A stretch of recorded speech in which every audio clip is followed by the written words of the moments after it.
afternoon, everyone. Chalo. So, myself, Professor Saurabh Chajed, and I am here to deal with you with a very cute subject called law. चलो, कितने लोग को अभी तक law का first lecture है? कितने लोगों ने अभी तक ये सुना है कि फाउंडेशन में लॉ टफ है? चलो, ऑलमोस्ट सबने. Very good. कितने लोगों ने ये सुना है कि फाउंडेशन में प्रॉब्लम लॉ ही क्रिएट कराता है? Very good. और कितने लोगों ने ये सुना है कि लॉ थ्योरी है? ये भी ऑलमोस्ट सबने. Very good. सो पहला पॉइंट, दूसरा पॉइंट आपका करेक्ट है. फाउंडेशन में प्रॉब्लम लॉ ही क्रिएट कराता है. And I will tell you the reason क्यों कराता है. बिकॉज फाउंडेशन में 4 सब्जेक्ट्स होते हैं हमारे: accounts, law, maths and eco. Accounts हम 11 से पढ़ते हुए आते हैं, इको हम 11 से पढ़ते हुए आते हैं. मैथ्स, जो मैथ स्टूडेंट है, पहले बता दो मुझे कितने लोग मैथ स्टूडेंट्स हैं इसमें? चलो हैंड्स डाउन. बच्चे भाई एसयू में एसपी वाले, राइट? फिर भी एक बार हाथ उठा दो, लेट मी सी. ज्यादा एसपी, चलो ज्यादा मैथ्स वाले, हैंड्स डाउन. जो मैथ्स लेके आए, 11 से मैथ्स पढ़ के आ रहे, वो सेम मैथ्स, उसका बहुत ही बेसिक मैथ्स आपका सीए फाउंडेशन में. एंड जो एसपी वाले, वो भी बचपन से तो बेसिक मैथ्स पढ़ते हुए ही आए. लॉ एक ऐसा सब्जेक्ट बचता है जो एंटायरली न्यू है एट दिस लेवल, जिसका बेसिक्स भी हमें नहीं पता, राइट? मोर ओवर, डराने के लिए क्लास 10 तक हम साइंस वाले कुछ कुछ लॉज पढ़े थे, राइट? न्यूटन्स लॉ, पता नहीं क्या करते रहते उन लोग. अननेसेसरी पेड़ के नीचे क्यों बैठना है तुम्हें? एप्पल गिर रही है, खाओ, काम खत्म करो, राइट? क्यों बर्डन बढ़ाना है सबके लिए तुम्हें? बराबर. वैसे लॉ सुन सुन के हम डर चुके रहते हैं कि लॉ ऐसा है, लॉ वैसा है. लॉ वैसा बिल्कुल भी नहीं है. सर आप तो इसलिए बोलोगे कि आप लॉ पढ़ाते हो. जब मैं आपकी जगह था, trust me, standing on this platform, I won't lie, as a student I used to hate law. Because जैसा आपकी तरह हम भी थे ना, हमें पता ही नहीं था लॉ क्या होता है, राइट? सो पहली चीज, फाउंडेशन में लॉ प्रॉब्लम क्रिएट कराता है. यस, प्रॉब्लम क्रिएट कराता है. क्यों? Again I will tell you one more reason. Accounts में जैसा सम तुम क्लास में देखोगे ना, वैसा ही सम एग्जाम में आएगा, तुम सॉल्व कर दोगे. मैथ्स में जैसा एमसीक्यू क्लास में सॉल्व किया हो, वैसा ही एमसीक्यू तुमको एग्जाम में मिलेगा. इको में जैसा सम तुम क्लास में देखे हो, वैसा ही सम तुमको एमसीक्यू तुमको एग्जाम में मिल जाएगा. Problem with law is, class में हम लॉ रीड करते हैं, क्लास में हम लॉ को पढ़ते हैं, पर एग्जाम में लॉ को लिखना होता है. सो दैट्स द रीजन कि फाउंडेशन में लॉ प्रॉब्लम क्रिएट कराता है, बिकॉज हम लॉ को सिर्फ और सिर्फ पढ़ के जाते हैं. तो आइडियली लॉ पढ़ने से हमारा लॉ का प्रिपरेशन नहीं होगा, लॉ को लिखने से लॉ का प्रिपरेशन होगा. And that's where, trust me, 80% of the students fail to prepare. Class में मैं आपको पढ़ाऊंगा, आप पढ़ोगे, मैं आपसे क्वेश्चन पूछूंगा, आप जवाब भी दोगे, लॉ आपको अच्छा भी लगने लग जाएगा. अभी तक तो सिर्फ एक इमेज बनी हुई है ना लॉ की. एक्चुअल लॉ क्या भी आपको पता थोड़ी ना, राइट? आपको इमेज में आपको अच्छा भी लगने लग जाएगा, लॉ की इमेज भी बदल जाएगी. स्टिल देयर आर स्टूडेंट्स कि वो आंसर लिख नहीं पाते. रीजन बीइंग, क्लास में हम लॉ को पढ़ते हैं, एग्जाम में हमें लॉ को लिखना पड़ेगा, राइट? सो एक बहुत ही इंपॉर्टेंट चीज जो लॉ का मैं यहां पे स्टार्ट करने से पहले बताना चाहता हूं, दैट इज कि लॉ की हमें राइटिंग प्रैक्टिस करनी पड़ेगी. अभी राइटिंग प्रैक्टिस कैसे करनी है, कब करनी है, कहां करनी है, वो सब मैं बताऊंगा, राइट? सो एक बात हमें क्लियर है सबसे पहले कि डे 1 से लेके डे एंड तक, लास्ट डे तक, हमें ये माइंड में नहीं रखना है कि लॉ को पढ़ लिया ना हो गया. जब तक लिखे नहीं है ना, तब तक लॉ नहीं हुआ है. पक्का? चलो. सो अभी लास्ट थर्ड आंसर, जो थर्ड टॉपिक मैंने पूछा कि कितने लोगों ने ये सुना है कि लॉ थ्योरी है, ये आपने गलत सुना है. Law is as practical as accounts. Theory हमें क्यों लगता है? क्योंकि हम क्लास में पढ़ते हैं प्रोविजंस को, राइट? देखो, अकाउंट्स भी थ्योरी, सॉरी अकाउंट्स भी प्रैक्टिकल है, मैथ्स भी प्रैक्टिकल है, पर क्या मैं बोल सकता हूं अकाउंट्स और मैथ्स दोनों को सॉल्व करने का तरीका अलग है? सिमिलरली लॉ भी प्रैक्टिकल है, उसको सॉल्व करने का तरीका अलग है. लॉ में आपको केस स्टडीज सॉल्व करनी होती है कि आप पूरी सिचुएशन को पढ़ोगे, अपने माइंड से उसको एनालाइज करोगे, फिर लिखोगे, राइट? सो सबसे पहली चीज हमें माइंड से ये निकाल देनी है कि लॉ पढ़ने से हो जाएगा, लॉ लिखने से होगा. सेकेंड, हमें माइंड से ये निकाल देना है कि लॉ थ्योरी है, बिकॉज लॉ इज प्रैक्टिकल. पक्का? ये दो चीजें जब हमारे माइंड से निकल जाएगी, तब हम लॉ सब्जेक्ट की तरफ बढ़ पाएंगे, राइट?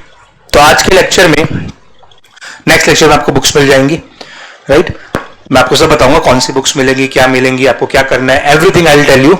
आपको सिर्फ गाइडेंस को फॉलो करना है, पक्का। एंड हर एक सजेशन जो मैं आज से लेकर लास्ट डे तक आपको बताऊंगा, हर चीज के पीछे मैं आपको लॉजिक भी बताऊंगा। मैं कभी आपको ये नहीं बोलूंगा बस मैंने ऐसा बोल दिया ऐसा फॉलो कर लो। All my suggestions, all my opinions whichever I will give to any of this student will always be backed by a logic, right. So ये सब्जेक्ट जो आप पढ़ने वाले हो लॉ 100 मार्क्स का, राइट अब तो पूरा 100 मार्क्स का था, मालूम ही होगा आपको। दिसंबर 23 तक ये आता था 50 मार्क्स का, 60 मार्क्स का, राइट। पहली बार for in the history of ICAI under this new syllabus जिसके आप एग्जाम देने वाले हो, इसमें लॉ 100 मार्क्स का हो गया है, जिसका फर्स्ट अटेम्प्ट अभी जून में होगा, सेकेंड अटेम्प्ट आप में से कुछ लोग देंगे। अच्छा कितने लोगों ने मन बनाया सितंबर में एग्जाम देने का? Very good decision. बाकी लोग भी सोच सकते हो, अभी टाइम है। रजिस्ट्रेशन तो सबने करा ही लिया होगा आई बिलीव, राइट। कितने लोगों ने लेट रजिस्टर कराया, मतलब कितने लोग है, कोई है ऐसा जो एलिजिबल ही नहीं है सितंबर के लिए? सब एलिजिबल वाले पीरियड में रजिस्टर करा चुके हो, गुड। सो ट्राई सितंबर, I will tell you why. सितंबर is very good attempt because जो जून में एग्जाम देगा ना, जून में जो एग्जाम देगा उसमें से जो लोग फेल होंगे वो एनी विच वे सितंबर में वापस एग्जाम दे नहीं पाएंगे। जून में एग्जाम देंगे, राइट, जुलाई एंड तक रिजल्ट आएगा, वापस एक महीने में थोड़ी ना उनको पढ़ के होगा। वो any which way practically September attempt उनके लिए बनेगा नहीं। आधे लोग देंगे नहीं क्योंकि वापस एक महीने में वापस वही गलती थोड़ी ना करेंगे। पिछली बार बोर्ड्स के बाद 2 महीने में पढ़ के दिए, पढ़ नहीं पाए इसलिए फेल हुए, वापस एक महीने में एग्जाम दो, पढ़ के नहीं, बिना पढ़े, राइट। सो प्रैक्टिकली वो लोग सितंबर एग्जाम देंगे नहीं, वो लोग सीधा देंगे दिसंबर। अच्छा जो लोग उसमें भी ईगो में आके देंगे नहीं नहीं हम तो सितंबर देंगे, वापस वैसा ही होगा, वापस आपको सिर्फ एक ही महीना पढ़ने का टाइम मिला है। तो सितंबर अटेम्प्ट में कंपटीशन कम होगा।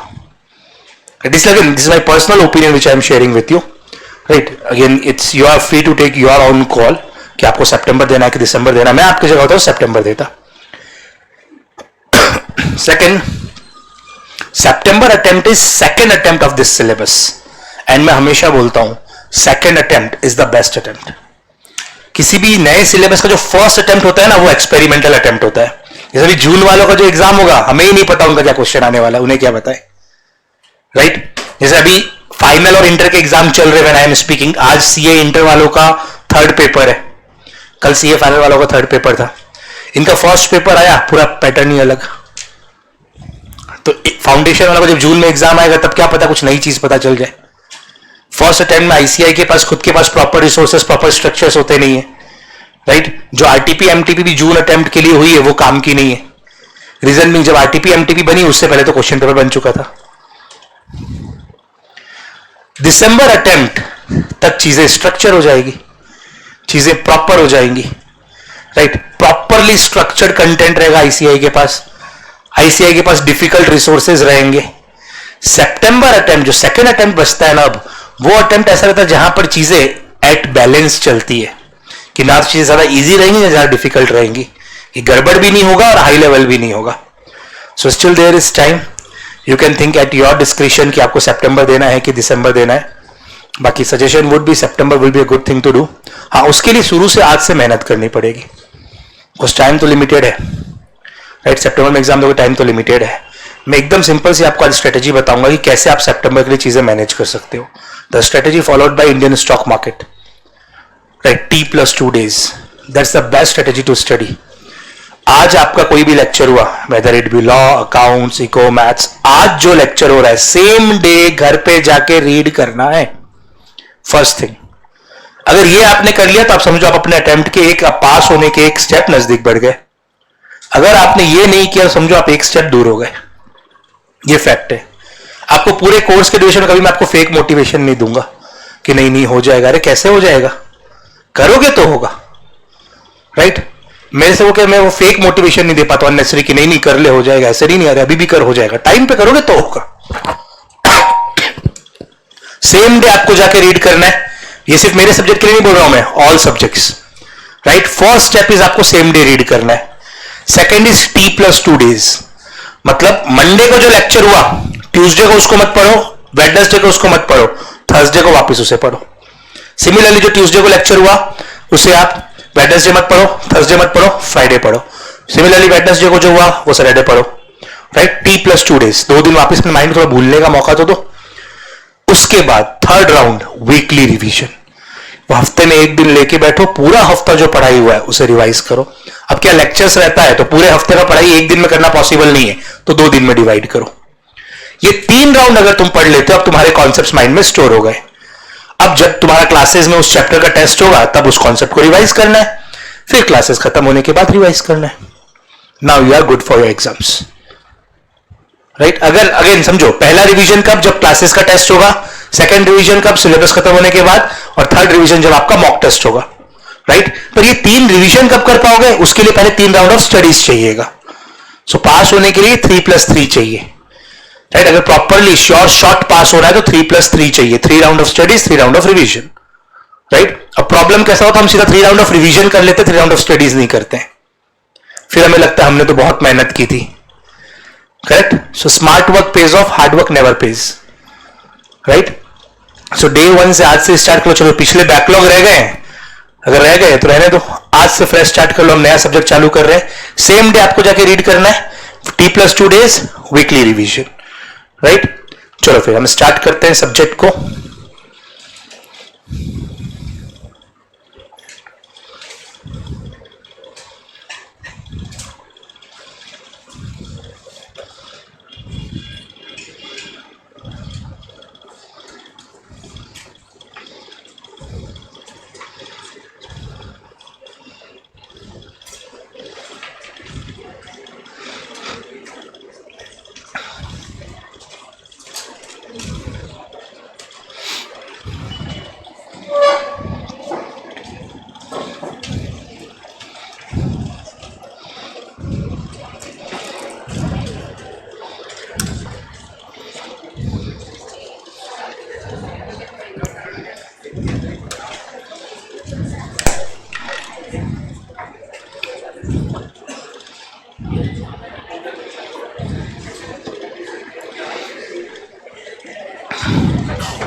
क्या,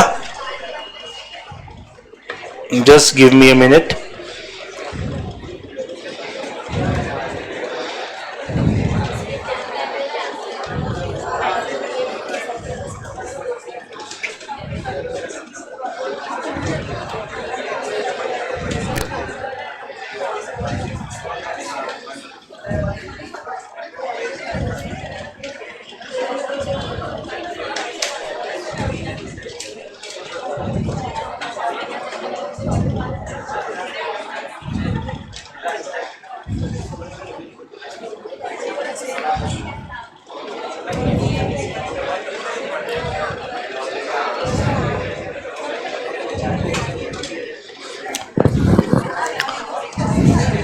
कौन सा नंबर है वो fan?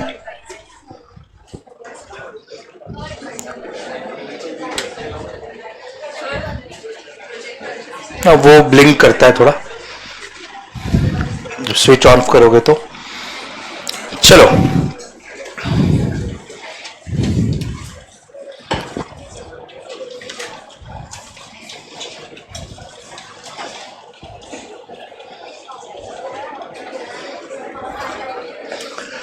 So before we dive into the subject, subject में क्या पढ़ना है, कैसे पढ़ना है, वो सब बताऊंगा मैं। Before we dive into the subject, I just want to know, आपने बचपन से ये वर्ड जरूर सुना है, लॉ। ये वर्ड से क्या मीनिंग समझते हो? कानून, गुड, और रूल्स, ओके। और एसपी वालों को तो पता होगा, प्रोविजंस। और तो सबसे पहली बात मैं बता दूं, ये 11th-12th का एसपी नहीं है, ये बात अपने माइंड से निकाल देना पहले, ठीक है। जो भी अगर कोई एसपी वाला ये सोच के बैठा है ना कि एसपी का पेपर या एसपी का पेपर नहीं है, राइट। लॉ का मतलब होता है सिंपली, एकदम सिंपल लैंग्वेज में बोलूं ना, कुछ रूल्स। लॉ का मतलब सिंपली क्या है? Rules, right. एग्जांपल के थ्रू समझते हैं। एक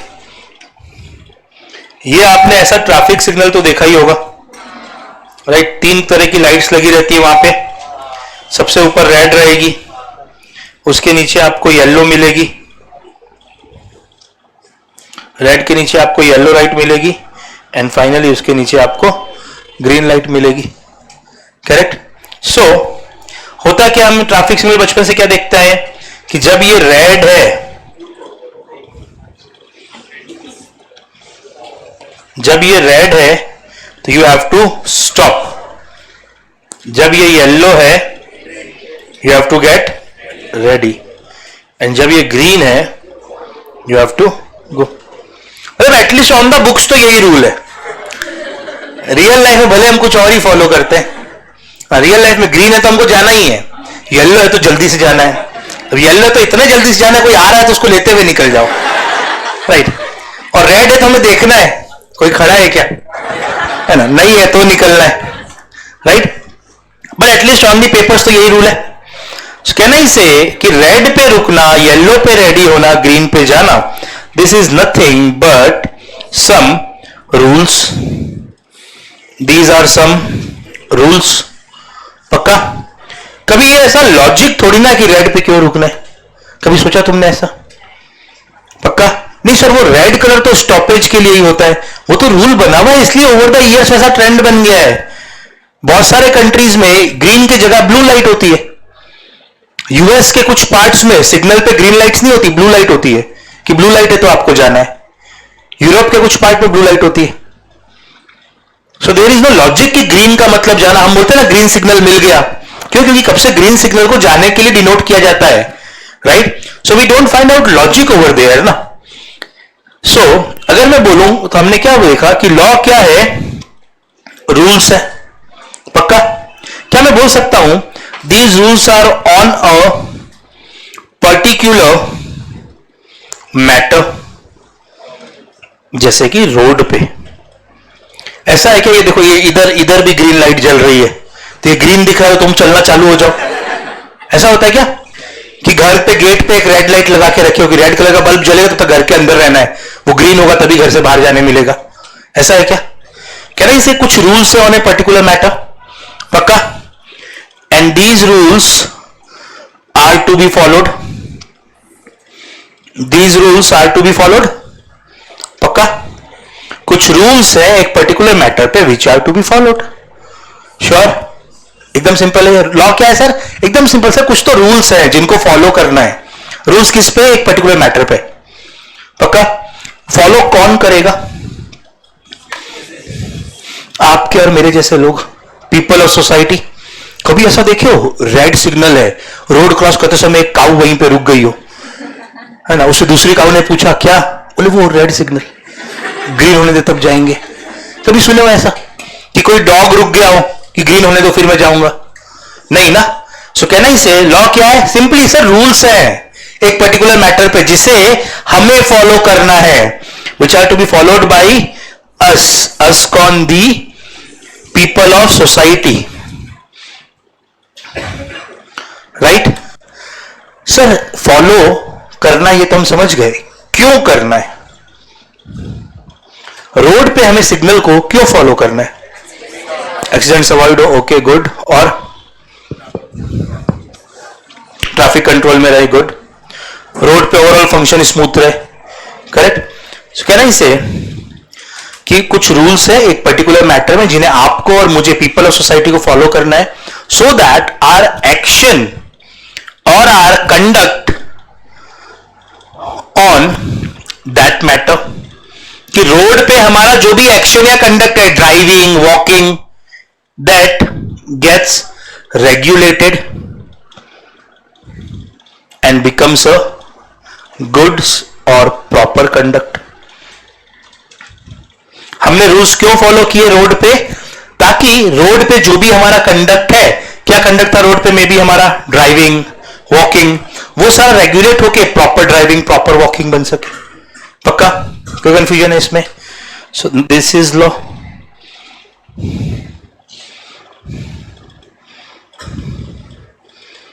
सो व्हाट इज लॉ? एकदम सिंपल सर, लॉ कुछ तो रूल्स है। Law are some set of rules on any particular matter which are to be followed by the people of society, so that the action or conduct on that matter regulates to become a good or proper conduct. पक्का? किसी को कोई confusion है what is law में? इतनी simple सी बात थी। पक्का? चलो तो फिर नोटबुक खोलेंगे आप। अच्छा, मैं नोटबुक के लिए कुछ बातें बता दूं। सबसे पहले आपको लॉ के लिए 2 बुक्स मिलेंगी यहां से। First would be your theory book and second would be your question book. ठीक है? Theory book and question book सब मिला के, थ्योरी बुक और क्वेश्चन मिला के ऑलरेडी आपका अराउंड 350 पेजेस का कंटेंट है, 350 पेज। राइट? ये क्यों बता रहा हूं मैं? मोस्टली क्या होता है, हमें लगता है अरे सर हमें और दे दो। नहीं सर, मैं तो नोटबुक भी बना लेता हूं। सर इसके अलावा और कौन सी बुक रेफर करनी है? सर मैं आईसीआई की मॉड्यूल रेफर कर लूं क्या? सर वो आपने क्वेश्चन बैंक दिया वो तो ठीक है, मैं मार्केट से क्रैकर भी खरीद लूं क्या? कुछ नहीं करना है, 350 पेज बहुत है। जब ये खत्म हो जाएंगे ना, तब मेरे पास आना, मैं अपनी तरफ से आपको 4 बुक्स और दूंगा, पर पहले ये 350 पेज खत्म करने। मोस्टली प्रॉब्लम क्या होती है स्टूडेंट्स के साथ, हमें लगता है हम और ज्यादा रिसोर्सेज एक्यूमुलेट कर ले। 12 तक वही आदत रहती है ना, ये भी पढ़ लो, वो भी पढ़ लो, वो भी पढ़ लो। यहां पर वैसे नहीं होगा। एक कॉन्सेप्ट को 4 बार पढ़ो, तब कॉन्सेप्ट स्ट्रांग होगा। एक क्वेश्चन को 4 बार सॉल्व करो। राइट? एग्जाम के बीच में हमें सिर्फ 1.5 दिन का गैप मिलता है। आप अकाउंट्स का एग्जाम दे के आओगे, उसके बाद रफली आपके पास 20 आवर्स मिलेंगे सिर्फ लॉ पढ़ने के लिए, वो भी एट मैक्स बता रहा हूं मैं। अकाउंट्स के पेपर और लॉ के पेपर के बीच में एट मैक्स मर मर के भी पढ़ोगे तो 20 घंटे पढ़ पाओगे। आइडियली स्टूडेंट इसमें 14 से 15 आवर्स ही पढ़ पाते हैं। मैं मानता हूं फिर भी कि सब मेरे सामने बहुत सफिशिएंट स्टूडेंट, बहुत एफिशिएंट स्टूडेंट बैठे, बहुत मेहनती बैठे, 20 घंटे पढ़ेंगे। अकाउंट्स का पेपर देके 5 बजे निकलोगे, आज 5 बजे अकाउंट्स का पेपर देके निकले, परसों 2 बजे लॉ का पेपर है। आपके पास कल के दिन के 24 आवर्स है, आज के शाम के 5 घंटे हैं, परसों सुबह के 5 घंटे हैं। 34 आवर्स में आई अज्यूम कि हम 20 आवर्स पढ़ेंगे। आज की रात हम 6 घंटे सोएंगे, आज की रात 4 घंटे सोएंगे, कल की रात 6 घंटे सोएंगे। राइट? 1 आध घंटा इधर उधर निकलेगा, बाकी घंटे हम पढ़ेंगे। आई अज्यूम दैट स्टिल मेरे पास कितने घंटे हैं? 20 at max. Right? And trust me, majority student 14 hours से 15 आवर्स ही पढ़ पाएंगे उसमें। हमें पढ़ने कितने पेजेस है अभी? 350। 1 घंटा में कितने पेजेस पढ़ने हुए? 27। चलो मैं राउंड फिगर में 30 पेजेस मानता हूं। कोई भी कॉन्सेप्ट में हम अगर अटक भी गए, कोई क्वेश्चन वापस देखना पड़ गया, कोई प्रोविजन समझने में डिफिकल्टी हुई, 1 घंटा में 30 पेज, आधे घंटा में 15 पेज, यानी 1 पेज पढ़ने में के लिए आपके पास 2 मिनट है। अभी जब आपको बुक मिलेगी नेक्स्ट डे, हम पढ़ना चालू करेंगे, देन वील एनालाइज कि हमें 1 पेज पढ़ने में कितना देर लग रहा है। सो ऑलरेडी पढ़ने के लिए कंटेंट बहुत ज्यादा है। राइट? हमें और कंटेंट एक्यूमुलेट नहीं करना है। करेक्ट? बिकॉज क्या होता है, अगर आपने पहले कितना भी अच्छा पढ़ा है, लास्ट के 1.5 दिन में अगर रिवाइज नहीं कर पाओगे ना, that content is equal to 0। वो एग्जाम में मैं बता रहा हूं फिर कैसा होगा। आपने 12th पे फेस भी किया होगा कि आपको क्वेश्चन देख के ये याद आएगा कि बुक में कौन से पेज में था, है ना? आपको ऐसा दिखेगा बुक में तो मेरे नीचे था। अच्छा, मजे की बात, उसके ऊपर का कंटेंट आपको दिखेगा, उसके नीचे का कंटेंट दिखेगा, बस वही नहीं दिखेगा। That's lack of revision. उसी को ना होने के लिए मैंने 3+3 का स्ट्रेटेजी आपको बताया, 3 round plus 3 round, and last में वो 1.5 दिन में रिवीजन। राइट? सो हमको क्या करना है, हमको लॉ के लिए क्लास वर्क के लिए नोटबुक नहीं बनानी है। बस जो आज का बेसिक्स का लेक्चर है उसकी कुछ बातें एक नोटबुक में लिखनी है। राइट? फिर उसी नोटबुक को हम यूज करेंगे फॉर राइटिंग प्रैक्टिस। लॉ में राइटिंग प्रैक्टिस करनी पड़ेगी ना। ये जो क्वेश्चन बुक में क्वेश्चन दिए हुए इसको आपको लिखना पड़ेगा। राइट? राइटिंग प्रैक्टिस उसी बुक में हम आगे कंटिन्यू कर लेंगे। राइट? तो हम लॉ में लिखेंगे कहां पे, जब क्लास में बुक में नहीं लिखना है तो जो टेक्स्ट बुक में आपको प्रोवाइड कर रहा हूं उसी में लिखना है। 1-2 दिन अनकंफर्टेबल लगेगा। राइट? बुक गंदी होती हुई दिखेगी। राइट? गंदी होने दो, बुक है, नोबेल प्राइज थोड़ी ना है, सजा के थोड़ी ना रखना है, स्पेशली गर्ल्स ना। मैंने देखा लड़कियों को बहुत रहता हमारी बुक गंदी नहीं होनी चाहिए। हम लड़कों को तो ठीक है, हमें तो फर्क नहीं पड़ता। राइट। बुक कलरफुल बनाओ, बुक जितनी गंदी होगी मार्क्स उतने अच्छे होंगे। इसका मतलब लेके कलर करना चालू नहीं करना है उसका, है ना। कॉन्सेप्ट्स लिखने, एग्जांपल्स लिखने, राइट। क्लास में अगेन जितनी भी बातें मैं आपको बता रहा हूं, एडिशनल रनिंग नोट्स आपको लिखने, या मैं कुछ चीजें आपको डिक्टेट करके पॉइंट नोट डाउन करने बोल रहा हूं, वो सब कहां करोगे? टेक्स्ट बुक में, राइट। जो मॉड्यूल आपको मिलेगी उसमें, मॉड्यूल में सफिशिएंट व्हाइट स्पेस छोड़ी है मैंने लिखने के लिए। अगेन उसमें अगर आपको पेजेस छोड़ दूं मैं, तो बात एक ही है ना, ये 350 को 500 पेज पहुंच जाएगा, फिर फर्क क्या पड़ा? हमें तो कंटेंट को शॉर्ट डाउन करना है ना, 1.5 दिन के लिए काम आसान करना है ना। देखो एग्जाम की तैयारी तो हम लास्ट 1.5 दिन में ही करेंगे, ये पूरे महीने, इतने महीने हम क्या कर रहे हैं? उस 1.5 दिन की तैयारी कर रहे हैं, राइट। सो उस 1.5 दिन को हम जितना स्मूथ बनाएंगे, एग्जाम उतना स्मूथ जाएगा। ऑलराइट। सो हमें सारी बातें कहां लिखनी है? हमारे टेक्स्ट बुक में लिखनी है। इसके अलावा एक लॉन्ग बुक हमें बनानी है लॉ के लिए सेपरेट, जिस लॉन्ग बुक में हम क्या करेंगे? सारे राइटिंग प्रैक्टिस करेंगे। ऑलराइट। और उसी लॉन्ग बुक के स्टार्टिंग में आज के जो नोट्स, जो बेसिक्स वाले नोट्स में लिखवा रहा हूं, वो आप लिख सकते हो। बाकी सारी चीजें आपको बुक में लिखनी है, ठीक है। अभी एक राइटिंग के लिए मेरे लिए आपके पास सजेशन है। एग्जाम में you would be already aware, you are allowed to write with only black pen. Not aware? Only black ball pen, nothing else. आपने ब्लू पेन यूज किया, जेल पेन यूज किया, copy will be rejected. Answer check ही नहीं होंगे, आपकी copy reject हो जाएगी। Only black ball pen. अभी जिनकी राइटिंग अच्छी है, अच्छी बात है, जिनकी राइटिंग मेरे जैसी है, सो वी नो ब्लैक में राइटिंग और खराब हो जाती है, राइट। सो हमें डे 1 से राइटिंग प्रैक्टिस ब्लैक से करनी है, राइट, ताकि हमारी राइटिंग ब्लैक में थोड़ी स्मूथ हो, राइट। आप घर पे चाहे अकाउंट्स का होमवर्क कर रहे हो, चाहे लॉ की राइटिंग प्रैक्टिस कर रहे हो, चाहे मैथ सॉल्व कर रहे हो, इको सॉल्व कर रहे हो, सब किससे करो? ब्लैक पेन से करो, पक्का। इसके अलावा एमसीक्यूज, ओनली एमसीक्यूज आपको एचबी पेंसिल से मार्क करना होता है। जो एकदम सस्ती वाली पेंसिल आती है नटराज की, वो that's the best pencil for exams, right. Pen के लिए भी मेरे पास 2 सजेशन है आपके लिए, अगेन एंटायरली योर डिस्क्रिप्शन। मतलब बहुत सारे पेन्स मैंने खुद यूज करके देखे हैं, स्टूडेंट्स भी कई बार कुछ सजेशंस लेके आते हैं, राइट। सबको यूज करते हुए I am telling you, exam में हमें ऐसे पेन चाहिए जिन्हें हमें ना खींचना पड़े, जो हमें खींच के ले जाए। बिकॉज 2 चीजें मान के चलो, पेपर हार्ड आएगा, पेपर लेंथी आएगा। ये बात आज से मालूम है हमें। जब मालूम है उसी के अकॉर्डिंग हमें प्रिपेयर करना है। कोई चीज अगर शॉकिंग आए तो फर्क पड़ता है ना। हमें तो आज से मालूम है पेपर हार्ड आना है, हमें आज से मालूम है पेपर लेंथी आना है। लास्ट में लॉ के पेपर का सबका कमेंट, सर पेपर छूट गया, पेपर बहुत लेंथी था। अरे पेपर लेंथी नहीं था, तूने प्रिपेयर नहीं किया। पेपर तो लेंथी ही आएगा, वो आज से पता है। इसलिए तो राइटिंग प्रैक्टिस करनी है, उससे स्पीड बढ़ेगी, right. So writing practice black pen से करोगे। आफ्टर यूजिंग मल्टीपल पेन्स, मैं 2 पेन का सजेशन देता हूं। पहला है पेंटोनिक और दूसरा हॉर्जो।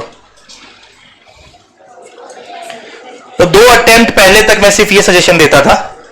ये मेरे एक स्टूडेंट ने मुझे सजेस्ट किया था कि सर ये पेन, ये जिसने जो हाथ में पकड़ा है, करेक्ट, कि सर आप इससे एक बार लिख के देखो, बहुत स्मूथ है।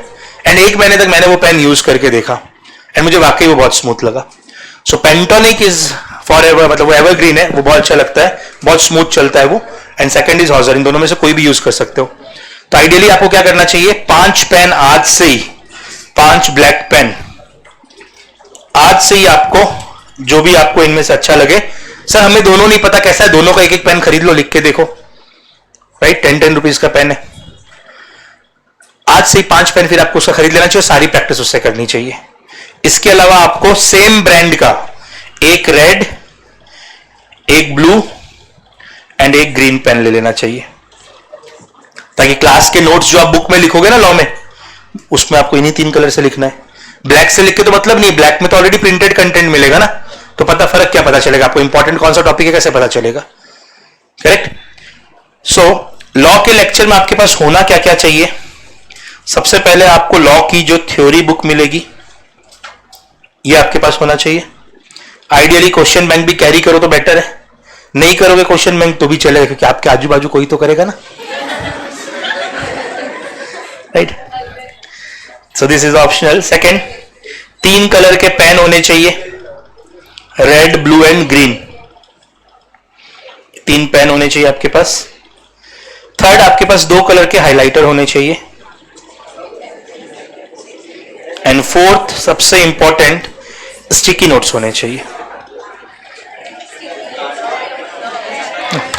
सीए फाउंडेशन लॉ के लिए ये 50 रुपीज का एडिशनल कॉस्ट है आपका, जो हमने फीस में छुपाया था आपसे। 50 रुपए का एडिशनल कॉस्ट है। Sticky notes preferably mid size, या फिर आजकल ना वैसा वो पैक आता है जिसमें 2-3 साइज के मिक्स रहते हैं, राइट, वो ले लोगे तो बेटर है। सो स्टिकी नोट से क्या होता है, जैसे आपको बुक में ही लिखना है ना, जहां पे स्पेस शॉर्ट पड़ रही है लिख के चिपका दो, राइट। 1-2 लेक्चर आपको पता लगेगा सर कौन सा कलर का पेन यूज करें, समझ नहीं आ रहा है, राइट। मैं जब बोलूंगा अभी लिखो तो इरिटेट हो गए, सर कैसे लिखें, जगह नहीं मिल रहा है, 2-3 लेक्चर में सब सेट बैठ जाएगा। उसके बाद मुझे बताओगे सर जगह है ना, मैं यहीं पे लिख लेता हूं, राइट। मैं जब पढ़ता था मेरे बुक में प्रिंटेड कंटेंट से ज्यादा मेरे लिखे हुए कंटेंट होते थे, राइट। जब हम नेक्स्ट लेक्चर में मेन लॉ चालू करेंगे तब मैं आपको बताऊंगा कि कहां पर कैसे लिखना है। 3 कलर के पेन है, पेन का कोड भी तो होना चाहिए, कहीं कुछ भी लेके लिखना चालू कर दे रहे तो मतलब क्या है, फिर तो एक ही पेन से लिख लो, राइट। लास्ट के 1.5 दिन को हमको एकदम स्मूथ बनाना है, अंडरस्टैंड। 2 मिनट में एक पेज पढ़ के खत्म नहीं हो सकता। कितना भी तुमने अच्छे से पढ़ा है, कितना भी टाइम दिया है, 7 से 10 मिनट एक पेज में लगेंगे तुम्हें पढ़ने में। सर मैं बहुत स्पीड पढ़ता हूं, मैंने पहले 7-8 बार रिवीजन कर लिया है, कैसे किया है पता नहीं, चल मैंने फिर भी कर लिया है, तो भी तुम्हें 5 मिनट तो लगेंगे, राइट। सो लास्ट के लिए आपको चीजें स्मूथ बनानी है कि 5 मिनट एक पेज को दे रहे हो, चीजें उसमें कंप्लीट आपको नजर आनी चाहिए, राइट। सो हमको प्रॉपर नोट्स बनाने हैं। नोट्स बनाने मतलब हमारे जो मॉड्यूल है उसी में हमें नोट्स बनाने हैं प्रॉपरली, राइट। और नोटबुक में हमें सिर्फ राइटिंग प्रैक्टिस करनी है, करेक्ट। सो जो मैंने आपको बोला शुरू में, कितने लोग बोले लॉ टफ है, उन सबका सॉल्यूशन ये है। टफ है तो इजी बनाना पड़ेगा ना, प्रॉब्लम क्रिएट करवाते तो सॉल्व करना पड़ेगा ना। ये माइंडसेट लेके तो हम एग्जाम में नहीं जा सकते, अरे यार लॉ तो टफ है, लॉ ही प्रॉब्लम क्रिएट कराएगा मेरा, तो सॉल्व तो उसी को करना है, पास तो उसमें भी होना पड़ेगा, राइट। सो ये आपके रिसोर्सेज रिक्वायर्ड है। चलिए क्या अभी सब आप लोग आओ नोटबुक में। सबसे पहले हेडिंग डालेंगे हम बेसिक्स ऑफ लॉ।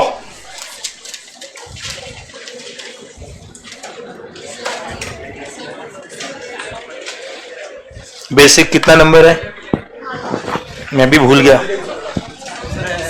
हाँ उसी का नंबर पूछ रहा हूं मैं, 3rd तो पीछे का है, अच्छा ये। चलो बेसिक्स ऑफ लॉ, उसमें पहला क्वेश्चन है व्हाट इज लॉ। देखो आइडियली कैसे बनाओ नोट्स, इधर देखो, पूरे बेसिक्स चैप्टर के नोट्स कैसे बनाओ। आपका ये पेज है ना, इसमें ऐसे 2 पार्ट में, इधर जो मैं आपको पैराग्राफ लिखवा रहा हूं आंसर के लिए वो लिखो, और इधर जो इसके लिए हम फ्लो चार्ट बना रहे हैं वो। This is for your understanding, right. फिर हमें एग्जाम में अगर पूछा व्हाट इज लॉ तो वो कैसे लिखेंगे वो भी तो पता होना चाहिए, राइट। तो आपको इस पहला अपने चैप्टर का नाम डाला बेसिक्स ऑफ लॉ, उसमें आप पहला हेड डालो व्हाट इज लॉ।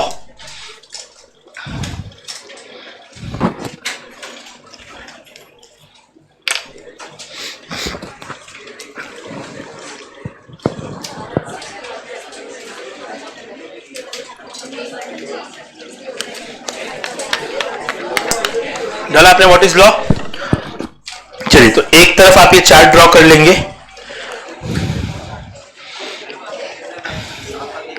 हालांकि जो ये हमने चार्ट में लिखा है ना इसी को पैराग्राफ फॉर्म में लिखवाऊंगा मैं आपको वापस, और कुछ जगहों पे कुछ एडिशनल पॉइंट्स लिखवाऊंगा।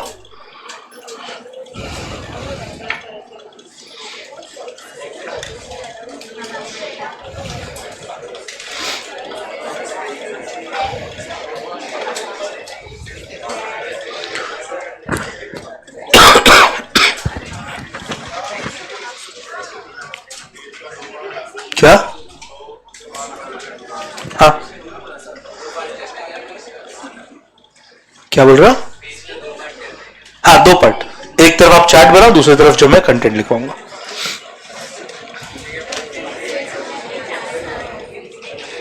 चलो ये ड्रॉ करो, फिर मैं व्हाट इज लॉ का पैराग्राफ लिखवाता हूं आपको।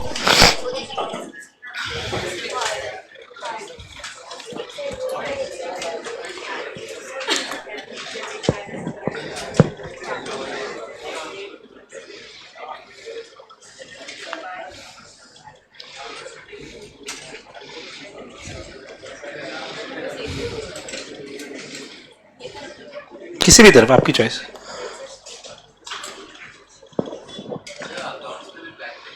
यस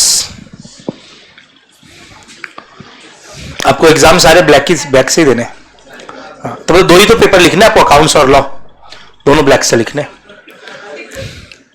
नहीं अच्छा वो क्लैरिफाई कर ले, पता चला अकाउंट्स ब्लू में लिख के आते।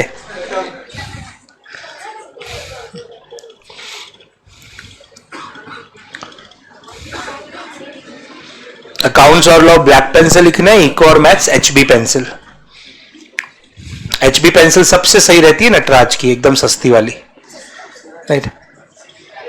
अप्सरा का ना रिस्क, मैं क्या बोलता हूं, सीए एग्जाम में रिस्क क्यों लेना है? अप्सरा के पेंसिल में एचबी लिखा हुआ नहीं रहता है, हालांकि टेक्नोलॉजी सेम, वो एक्स्ट्रा डार्क लिखते हैं, पर मेरे को रिस्क क्यों लेना है? जब एचबी नहीं लिखा हुआ ना, मैं नहीं लूंगा उसको, राइट। वो रिस्क क्यों लेना है?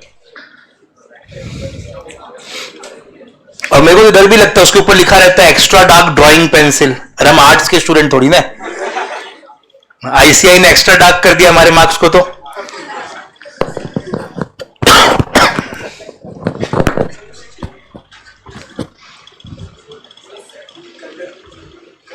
कंडक्ट मतलब आपकी activity,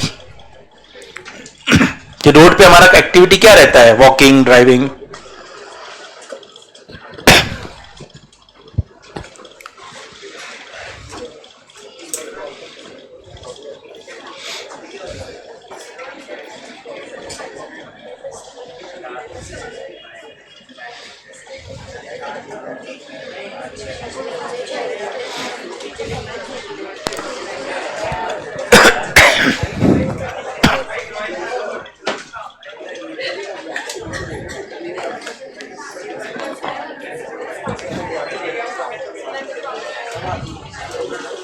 Done? Good slash proper.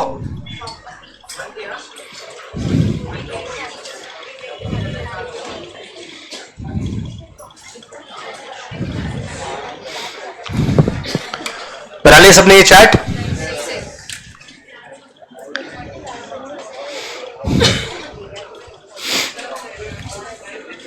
चलो राइट साइड में आए अभी। सो व्हाट इज लॉ? थोड़ा सा क्विकली,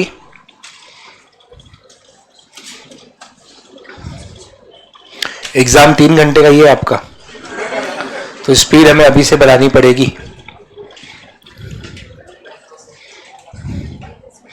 देखो फाउंडेशन के लेवल पे ना यूजुअली पेपर्स टफ नहीं आते, क्वेश्चन का लेवल इजी रहता है फाउंडेशन में, पेपर लेंदी रहता है, और लेंदी स्पेशली महाराष्ट्र बोर्ड वालों को ज्यादा लगता है, क्योंकि हम 12th तक तो पता नहीं क्या ही पढ़ के आए होते हैं ना।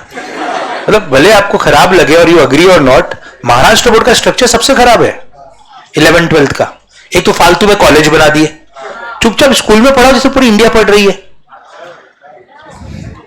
सो कॉलेज बना के पूरा 11th 12th का स्ट्रक्चर खराब कर दिया, स्टूडेंट का कंटेंट इतना छोटा, इतना कम, इतना बेसिक कर दिया कि आगे किसी भी प्रोफेशनल एग्जाम के लिए उसके अकॉर्डिंग रहता ही नहीं लेवल। सो महाराष्ट्र बोर्ड वाले स्टूडेंट्स को और पेपर लेंदी लगता है, हालांकि पेपर स्टैंडर्ड रहता है, उतना ही आता है। सीबीएसई वालों को उतना लेंदी नहीं लगता, रीजन भी वो 11th 12th भी उतना लेंदी पेपर देके आए होते, राइट। सेकेंड चीज, हमको राइटिंग में पैटर्न चेंज करने की बहुत जरूरत होती है, राइट। हमारे पास चलो सितंबर में एग्जाम देंगे तो हमारे पास टाइम है, जून वालों की ज्यादा प्रॉब्लम आती है। कैसा होता है महाराष्ट्र में, हमारी आदत क्या होती है, कोई हमारा नाम पूछता है, हम दादाजी के नाम से शुरू करते हैं कि उसी में what are the features of planning पूछा है, तो पहले हम प्लानिंग लिख रहे होते हैं, पहले हम प्लानिंग को डिस्क्राइब करेंगे, है ना। एसपी वालों को व्हाट आर द फीचर्स या कैरेक्टरिस्टिक्स ऑफ कंपनी पूछ ले, पहले हम कंपनी क्या होता है वो लिख रहे होते हैं, राइट। सो ऐसा नहीं करना होता है हमें सीए में। आपका नाम पूछा है, अपना नाम लिखो, दादाजी के नाम से शुरुआत नहीं करनी है। फीचर्स ऑफ प्लानिंग पूछा मतलब खाली फीचर्स ऑफ प्लानिंग लिखना है। व्हाट इज प्लानिंग पूछेगा तो व्हाट इज प्लानिंग लिखना, व्हाट इज कंपनी पूछेगा तो व्हाट इज कंपनी लिखना, तो फीचर्स ऑफ कंपनी पूछा है सिर्फ फीचर्स ऑफ कंपनी लिखना है, राइट। डोंट वरी, ये सारी चीजें आपको थ्रू आउट द पीरियड अगले 3 महीनों में पता चलती रहेगी, राइट। चलो अभी आपने ये चार्ट बनाया, पैराग्राफ लिखे, लिखो law is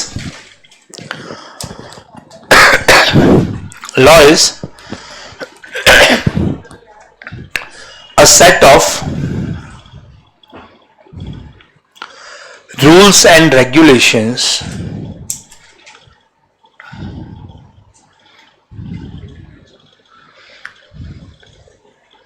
law is a set of rules and regulations and some general principles for justice, and some general principles for justice. आप लोग रिपीट मत करो, आप रिपीट करोगे दूसरों को भी डिस्टर्ब होगा. I will repeat myself. Law is a set of rules and regulations and some general principles of justice to be followed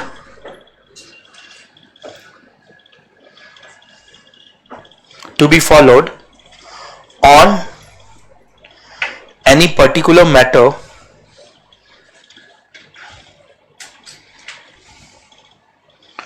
any particular matter by the people of society,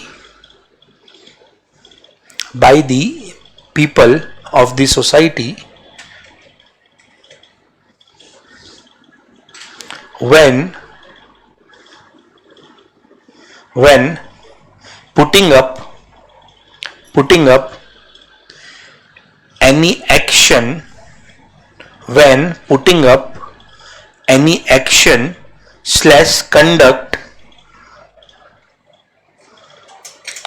putting up any action slash conduct slash activity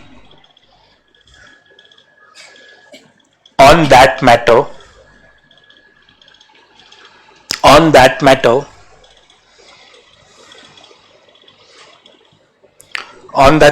so that the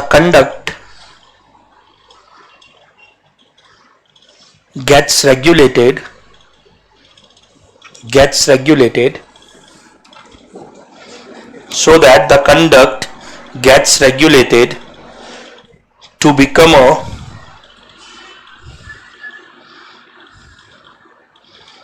good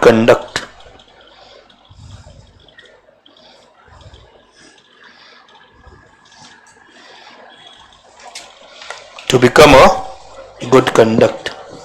पक्का? कोई confusion है इसमें? Sure?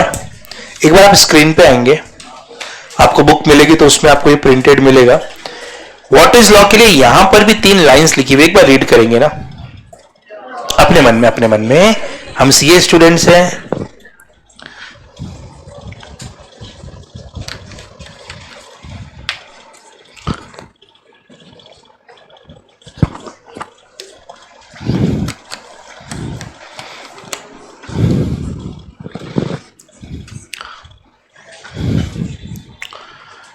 Read किया सबने? सो यहां तो कुछ और ही लिखा है, आपने कुछ और ही लिखवाया है. हम क्या करें? राइट. एग्जाम में अगर क्वेश्चन आता है व्हाट इज लॉ, सबसे पहले आपको वो पैराग्राफ लिखना है जो जस्ट हमने अभी लिखा. राइट. फर्स्ट पैराग्राफ आप वो लिखोगे. उसके बाद अगर आपकी इच्छा हुई तो आप इस चीज को भी ऐड कर सकते हो. उसके बाद इफ यू वांट तो फिर आप इस चीज को भी ऐड कर सकते हो. पहले आपने जो नोटबुक में लिखा है आपको वो लिखना है. उसके बाद इफ यू वांट आप इसे भी ऐड कर सकते हो. राइट. सो आइडियली अभी आपको क्या करना चाहिए, जहां नोटबुक में लिखे हो वहां पर आओ, जो पैरा अभी जस्ट आपने लिखा. राइट. डोंट वरी, आपको जब बुक मिलेगी ना तो ये सारा पैरा जो मैंने आपको दिखाया हम इसको वापस गो थ्रू करेंगे नेक्स्ट लेक्चर में जब आपको बुक मिलेगी. राइट. एक्चुअली हम इसको नेक्स्ट लेक्चर में नहीं, ये जो चैप्टर है इंडियन रेगुलेटरी फ्रेमवर्क, इसको हम एकदम लास्ट में आपके सिलेबस में एकदम एंड में वापस गो थ्रू करेंगे. सो पहले आप वहां पे लिख लो व्हाट इज लॉ वाला पैराग्राफ आपने पूरा लिखा. करेक्ट. उसके बाद आप वहां पे लिख लो second para on page dash करके छोड़ दो. आपको जब टेक्स्ट बुक मिलेगी नेक्स्ट लेक्चर में, चलो मैं आपको पेज बता ही देता हूं.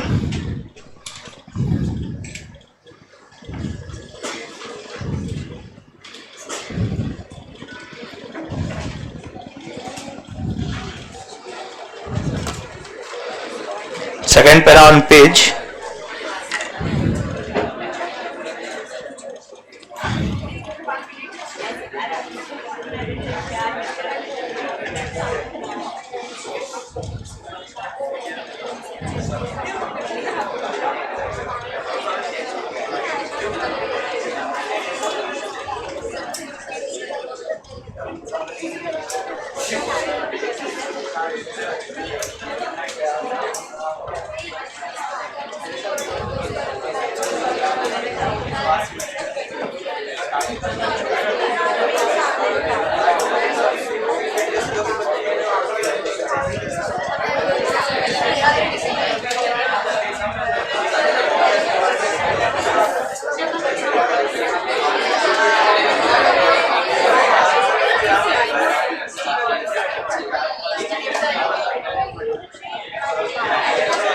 page 158. On page 158 of module, आपको जो बुक मिलेगी, जो मॉड्यूल मिलेगी, उसका पेज नंबर 158. उसमें जो ये पैराग्राफ लिखा हुआ व्हाट इज लॉ, इसको आप अपने आंसर का सेकंड पार्ट बना सकते हैं purely if you want. Otherwise sir हमने सिर्फ पैराग्राफ लिखा तो पूरे मार्क्स मिलेंगे, सिर्फ फर्स्ट पैराग्राफ लिखोगे तो भी पूरे मार्क्स मिलेंगे. चल सकते हैं आगे. हमें ये बेसिक्स क्लियर हुआ व्हाट इज लॉ. पक्का. देखो इसमें उसमें बेसिकली क्या बात किया, जस्टिस के बारे में, तो वर्ड हमने ऑलरेडी इंक्लूड कर लिया, principle of justice. Right.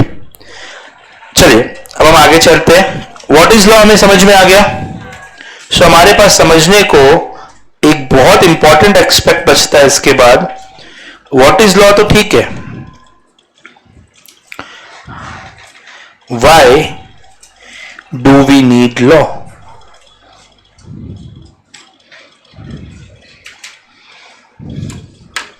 Why do we need law? Why law?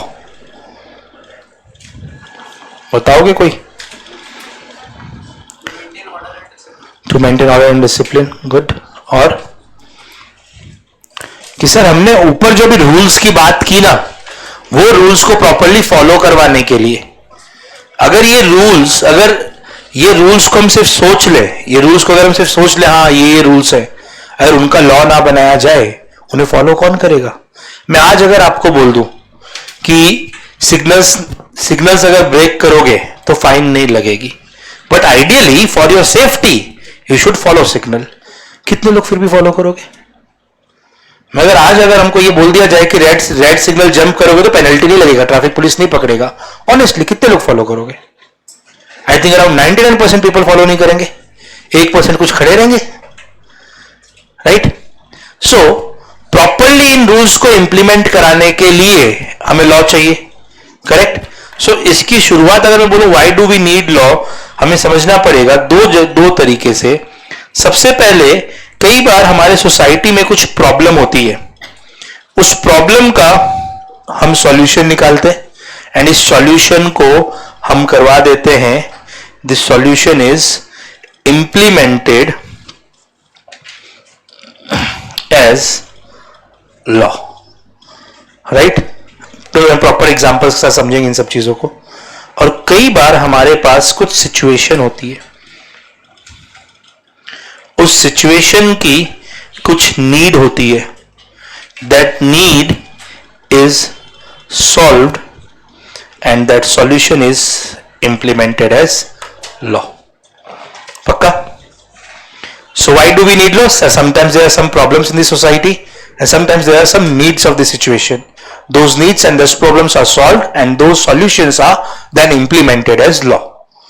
पक्का. Sure. डिटेल में देखें इसको.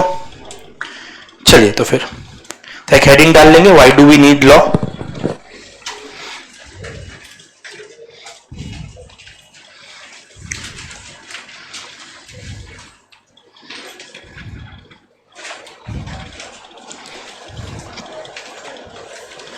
Why do we need law?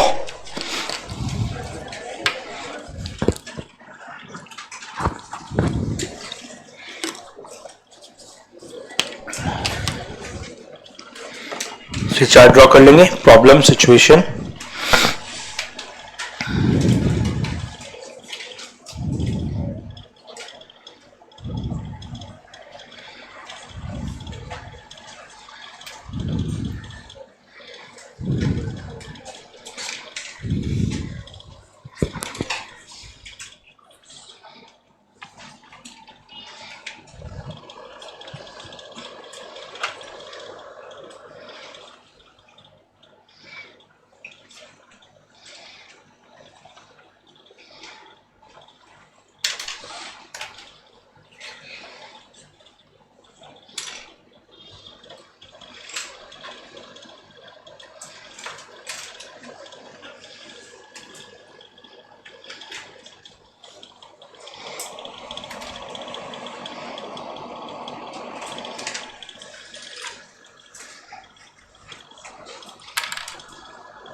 Done.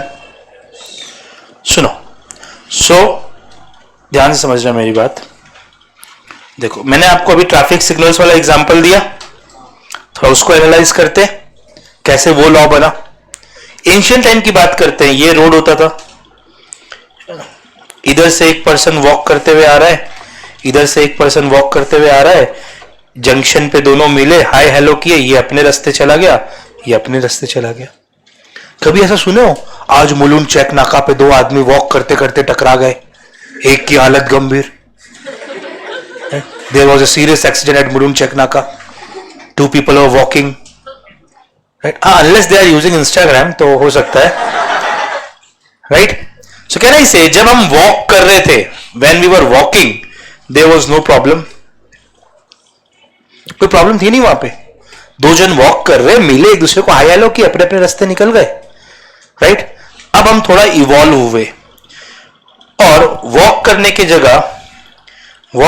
जगह इसी रोड पे हम एनिमल कार्ट्स चलाने लग गए, राइट? तो मैं इधर से मे भी एक कार्ट आ रही है, इधर से एक कार्ट आ रही है। हाँ, प्रॉब्लम ये है कि रास्ता तो छोटा सा था हमारे जाने का, तो कुछ नहीं, ये कार्ट रुक जाएगी, ये कार्ट पहले निकल जाएगी, फिर ये कार्ट चली जाएगी। पक्का? सर अभी कैसा है, कभी ऐसा सुने? देखो, मैं animal cards, I don't know आपने कितना देखा है लाइफ में, वी लिव इन मुंबई, सो मैं एनिमल कार्ड्स बहुत रेयरली यहाँ देखने मिलते हैं, बट अगर गांव पे देखे, गांव में जाते हो तो गांव में तो देखे ही होगे, या मूवीज में तो देखे ही होगे। कभी ऐसा इमेजिन करो, सुना है क्या दो एनिमल कार्ड्स चलती हुई टकरा गई, दो एनिमल कार्ड्स का एक्सीडेंट हो गया? नहीं, क्यों? जो एनिमल है उसमें खुद का ब्रेन है, वो रुक जाएगा वहां पे, राइट? एंड जो पर्सन एनिमल कार्ट को राइड कर रहा है, एनिमल कार्ट की स्पीड इतनी स्लो रहती है कि अगर सामने दूसरी कार्ट आए, पर्सन तुरंत उस कार्ट को रोक सकता है, राइट? चलो वो पर्सन इंस्टाग्राम चला रहा होगा, ध्यान ना दे तो एनिमल में खुद का ब्रेन है, वो खुद रुक जाएगा, करेक्ट? सो कैन आई से जब हम यहां पे एनिमल कार्ट चलाने लगे, अभी भी देयर वाज नो प्रॉब्लम। पक्का? अब क्या, हम और इवॉल्व हुए, इसी रोड पे हम मोटर व्हीकल्स चलाने लग गए। मोटर व्हीकल, चलो हम मान लो बाइक चला रहे होते, तो क्या हुआ समझो ना, इधर से एक पर्सन वॉक कर रहा था, इधर से एक बाइक आ रहा था, राइट? अभी बाइक वाला आते आते इसी को साथ में लेके निकल गया। क्या नहीं से अभी यहां पे प्रॉब्लम आ गई? प्रॉब्लम दो आई। सबसे पहला, same road for walking and driving, दूसरा नैरो रोड्स काफी नैरो है। अगर ये रोड चौड़ी होती तो ये थोड़ी ना ये बाइक वाला उसे साथ में लेके निकलता, करेक्ट? इस प्रॉब्लम को हमने सॉल्व किया, हमने प्रॉपर बड़ी रोड्स बना दी, राइट? सेपरेट जेब्रा क्रॉसिंग्स बना दी क्रॉस करने के लिए, राइट? प्रॉपर फुटपाथ्स बना दिए कि वॉक करना है तो आप फुटपाथ पे करो, राइट? क्या प्रॉब्लम अभी भी सॉल्व हो गई? जो प्रॉब्लम में ऊपर दो चाहिए थी वो तो सॉल्व हो गई, हम और इवॉल्व हुए, हम कार चलाने लग गए, राइट? इधर से एक कार आ रही है, इधर से एक कार आ रही है, यहां पे दोनों का एक्सीडेंट हो गया। क्या नहीं से अभी यहां पे अब नई प्रॉब्लम आई, हमने इसको भी सॉल्व किया। कैसे किया? हमने इस प्रॉब्लम को सॉल्व किया कि हमने यहां पे, इज द फर्स्ट सिचुएशन हमने डिस्कस किया था कि हमने यहां पे सिग्नल्स लगा दिए, यहां पे हमने सिग्नल लगा दिया, इधर का जब रेड रहेगा तो इधर वाला जाएगा, फिर इधर का जब ग्रीन हो जाएगा तब इधर वाला जाएगा, करेक्ट? क्या प्रॉब्लम अभी भी सॉल्व हो गई? सिग्नल फॉलो करोगे तब तो। हम एक स्टेप और आगे गए, हमने सिग्नल पे ट्रैफिक पुलिस को खड़ा कर दिया कि भाई अगर तुमने सिग्नल तोड़ा तो ये पर्सन तुम्हें पकड़ेगा और तुम्हारे ऊपर पेनल्टी चार्ज करेगा, राइट? क्या ना, जैसे जैसे प्रॉब्लम आती गई वैसे वैसे हम सॉल्व करते गए। पक्का? क्या प्रॉब्लम अभी भी सॉल्व हो गया? वो तो 100 रुपए में मान जा रहे थे, राइट? तो हम अभी रिसेंटली इसको एक स्टेप और आगे गए, इस प्रॉब्लम को भी सॉल्व किए हैं। आई डोंट नो मुलुंड के साइड चालू हुआ है कि नहीं, ट्रैफिक पुलिस के कॉलर्स पे यहां पे हम आगे उनके कैमरास लगाना चालू कर दिए। आई मीन मेन टाउन पे तो हो गया, इधर मुलुंड के साइड हुआ है कि नहीं आई डोंट नो।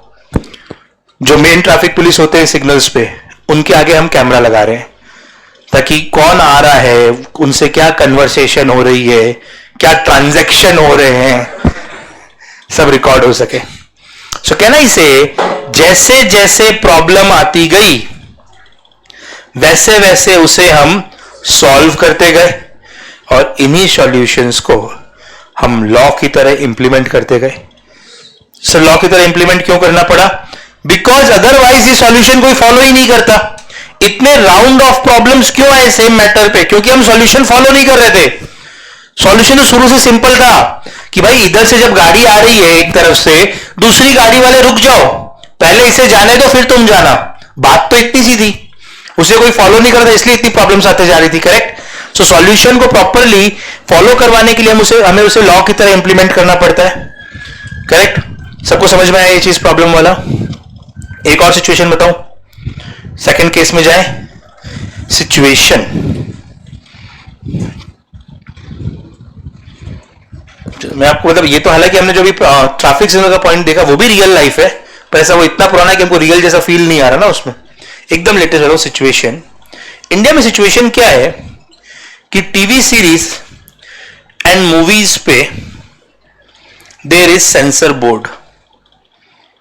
ये तो पता है. एक सेंसर बोर्ड है जो मूवीज और टीवी सीरीज को रिव्यू करता है.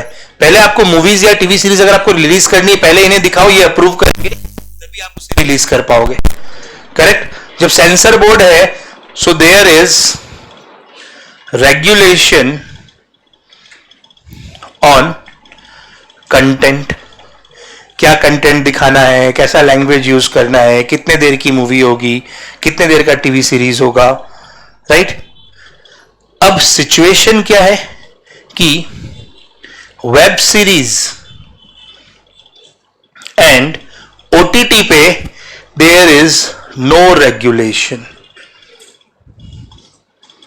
राइट. कोई सेंसर बोर्ड नहीं है उसके लिए, कोई रेगुलेशन नहीं है. अंडरस्टैंड. ये प्रॉब्लम नहीं है, this is just a situation. नहीं है तो नहीं है. तुम्हें नहीं पसंद वेब सीरीज का कंटेंट, तुम मत देखो. तुम्हें ओटीटी की लैंग्वेज नहीं पसंद, तुम मत देखो. क्या उससे किसी को कोई प्रॉब्लम हो रही है क्या? पर अगर समझो, तुम्हें अगर रोड पे चलते समय रेड सिग्नल पे रुकना पसंद नहीं है, उससे दूसरों को प्रॉब्लम हो रही है. Right. So I you understand the difference between problem and situation. तुम्हें अगर ओटीटी का कंटेंट पसंद नहीं है, उससे किसी को कोई प्रॉब्लम नहीं हो रही है, ना तुम्हारी को कोई प्रॉब्लम होनी चाहिए. राइट. तुम्हें पसंद नहीं, तुम कंटेंट मत देखो. कहना चाहिए this is just a situation, हमें कोई प्रॉब्लम नहीं है. तुम्हें ओटीटी पे जो कंटेंट दिखाना है दिखाओ, जैसी लैंग्वेज यूज करनी है करो, तुम्हें फॉरेन लैंग्वेज यूज करनी है करो, हमें कोई प्रॉब्लम नहीं है. तुम्हें अडल्ट सीन्स दिखाने दिखाओ, हमें कोई प्रॉब्लम नहीं है. बट द सिचुएशन इज कि कहीं पे आप ये अलाउ तो करो कि ऐसा करना चलेगा. अभी क्या है, कोई रेगुलेशन नहीं है, तो ना तो आपने कहीं पे अलाउ किया है कि ऐसी लैंग्वेज यूज करना अलाउड है, ऐसा सीन्स दिखाना अलाउड है, ना आपने कहीं पे मना किया है. सो हम सिर्फ अभी एक लूप होल पे खेल रहे हैं, एक ब्लैंक स्पॉट है जिसपे हम चल रहे हैं.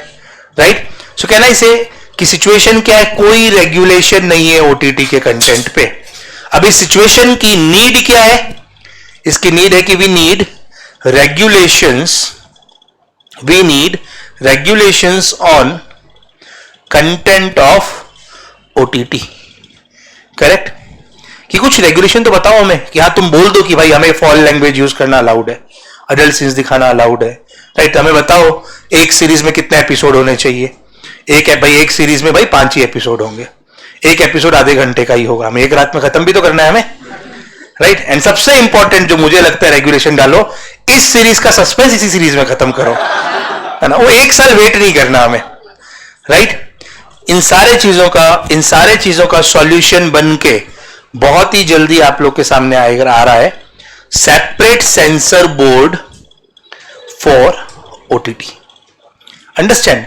हमारा नीड अगर ये होता ना कि ओटीटी पे ये कंटेंट मत दिखाओ, ये लैंग्वेज यूज मत करो, तो हम क्या करते, ओटीटी कंटेंट को भी उसी सेंसर बोर्ड के अंदर डाल देते.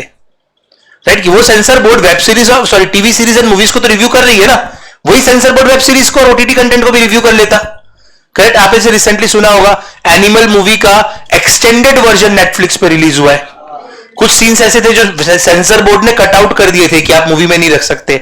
ओटीटी पे कोई रेगुलेशन नहीं है, उन सीन्स को इन्होंने ओटीटी पे रिलीज कर दिया. राइट. रिसेंटली एक और movie I can't recollect the name, एक और मूवी का ऐसा हुआ कि एक्सटेंडेड वर्जन नेटफ्लिक्स पे रिलीज हुआ है. आई थिंक शाहरुख खान की रिसेंटली कोई मूवी आई थी ना, जवान का शायद डुएल रोल है जो शाहरुख खान का, कौन सा मूवी है उसका एक्सटेंडेड वर्जन नेटफ्लिक्स पे रिलीज हुआ है, राइट। फिर एनिमल का एक्सटेंडेड वर्जन नेटफ्लिक्स पे रिलीज हुआ है कि मूवी थिएटर में आपने जितना देखा उससे ज्यादा कंटेंट है नेटफ्लिक्स पे, करेक्ट।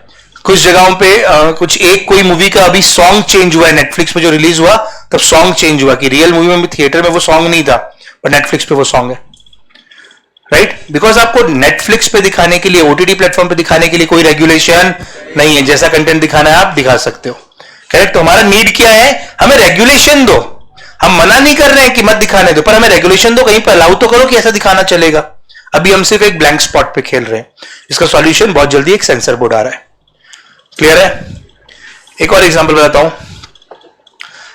इंडिया में सिचुएशन क्या थी कि मल्टीपल आईडीटी थे, मल्टीपल इनडायरेक्ट टैक्सेशन थे।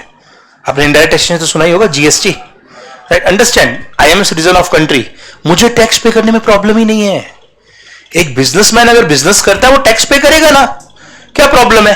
पर सिचुएशन ऐसी कि आप मल्टीपल आईडीटी ले रहे हो, आप साल में, आप हर महीने मुझसे 4 तरह के टैक्स ले रहे हो, सब में आप 500 रुपए टैक्स ले रहे हो लेट्स से। तो क्या होगा, मुझे साल में 4 फॉर्म भरने पड़ेंगे, 4 डेट्स का ध्यान रखना पड़ेगा, 4 बार पेमेंट करना पड़ेगा। मुझे प्रॉब्लम नहीं है, पर ये जो सिचुएशन है कि आप मल्टीपल टाइम्स ऐसे करवा रहे हो, उससे मेरा मेन बिजनेस अफेक्ट हो रहा है ना। बिजनेसमैन बिजनेस पे फोकस करे या खाली टैक्स पे फोकस करते रहे। तो मेरे सिचुएशन की नीड क्या है कि आपको 4 बार महीने में 500 रुपए ले रहे, नहीं आपको टोटल 2000 रुपए लेने हैं ना। आप मेरे को एक सिंगल आईडीटी लो ना, एक बार में पूरा 2000 रुपए लेके नक्की करो। मुझे साल में सिर्फ, मुझे महीने में सिर्फ एक फॉर्म भरना पड़ेगा, एक ही डेट की ध्यान रखनी पड़ेगी, एक ही बार पेमेंट करना पड़ेगा। अगर कोई डिपार्टमेंट से नोटिस आया तो मुझे एक ही डिपार्टमेंट के पास जाके अपना क्लैरिफिकेशन देना पड़ेगा, राइट। इसका सॉल्यूशन बन के हमारे पास आया जीएसटी, पक्का। So why do we need law sir, कई बार हमारे पास प्रॉब्लम होती है, कई बार हमारे पास कोई सिचुएशन होती है, उस सिचुएशन की कोई पर्टिकुलर नीड होती है, that problem is solve, that need is solve, and that need और that problem solution is implemented as law. Clear है हमको, पक्का। So are we clear with why do we need law, पक्का। आइए फिर notebook पे, ये चार्ट आपने ड्रॉ किया, हम ये एग्जांपल्स लिख लेते हैं। पहले सबसे पहले हेडिंग डालिए प्रॉब्लम, पॉइंट नंबर 1 प्रॉब्लम। अच्छा पहले पैराग्राफ लिखवा दो why do we need law का, राइट साइड में, ठीक है, लिखिए। The society evolves with time, and so does the problems of the society. The society evolves with time and so does the problems of the society. Society time के साथ evolve हो रही है, उसी के साथ सोसाइटी की प्रॉब्लम्स भी इवॉल्व हो रही है, right. With time the problems are required, with time the problems are required to be, the problems are required to be permanently and properly solved. The problems are required to be permanently and properly solved, right? So in order to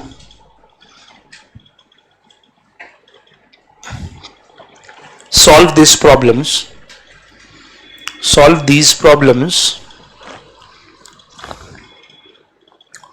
proper solutions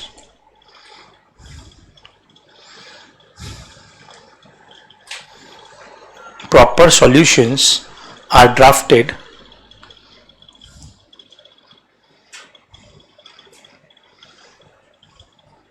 and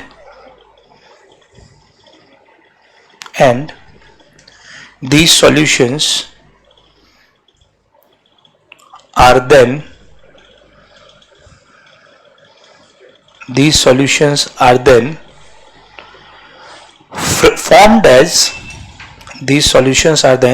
formed as law, which is thereafter mandatorily implemented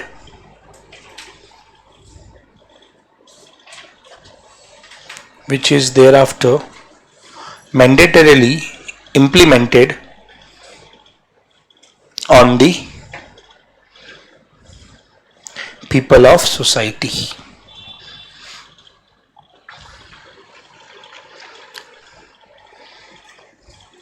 Additionally,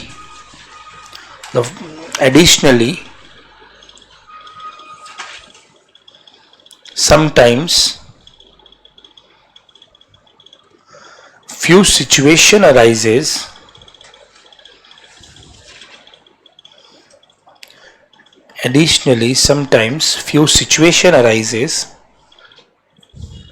which are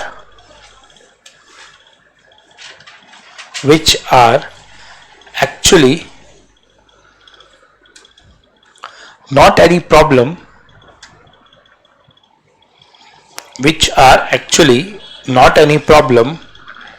but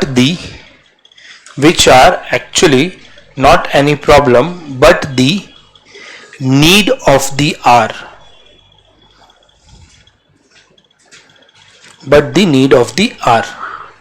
These needs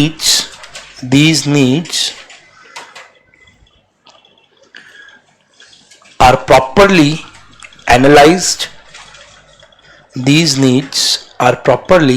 analyzed and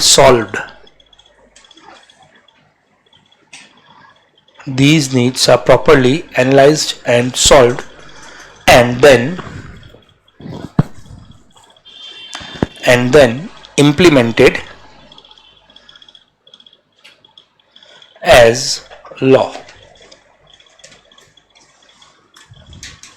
पक्का? चलिए फिर इधर देखिए, ये diagram आपने draw कर लिया है, राइट? अब उसके नीचे पहला हेड डालिए, प्रॉब्लम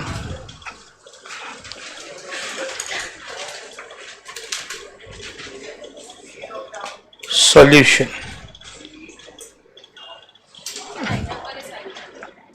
अरे इसको आप पूरे में बना सकते हैं, लिख लिया हमने सब कुछ कंप्लीट, सब पूरे पेज में बना सकते हैं, या फिर आपने जो एक साइड प्रॉब्लम का बना लो, एक साइड सिचुएशन का बना लो।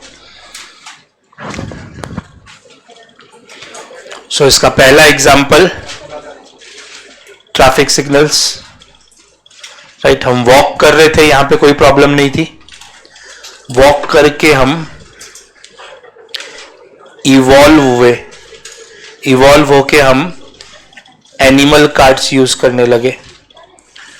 सो एनिमल कार्ड्स पे भी कोई प्रॉब्लम नहीं थी, हम और इवॉल्व हुए।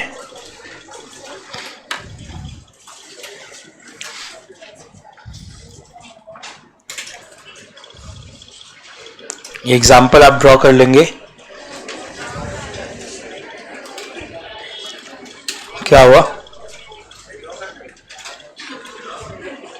नहीं समझ आ रहा कैसे ड्रॉ करना? चलो ऐसे करना, देखो ऐसे पेन पकड़ो, देखो पहले लोग वॉक करते थे, ये छोटी सी रोड है, इधर ये वॉक कर रहा, इधर ये वॉक कर रहा, जंक्शन पे ये इधर क्रॉस कर लिया, ये इधर क्रॉस कर लिया, right? When people were walking there was no problem. फिर हम इवॉल्व हुए, इसी रोड पे हम इधर एक कार्ट चला रहे हैं, इधर एक कार्ट चला रहे हैं, यहां पे ये कार्ट क्रॉस कर लेगी, ये कार्ट क्रॉस कर लेगी, स्टिल नो प्रॉब्लम।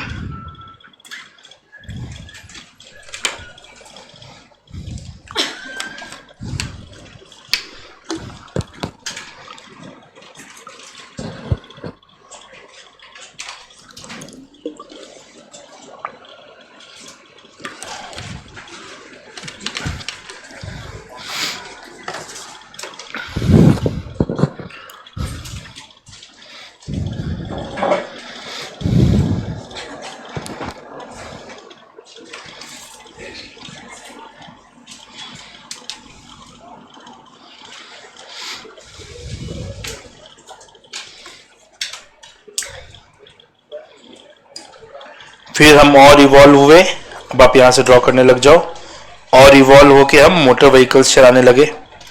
तब यहां पे problem did arise.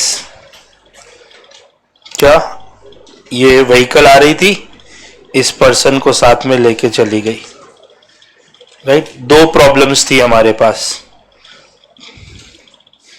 Number 1, number 2।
Done.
चलो यहां तक लिखा आपने।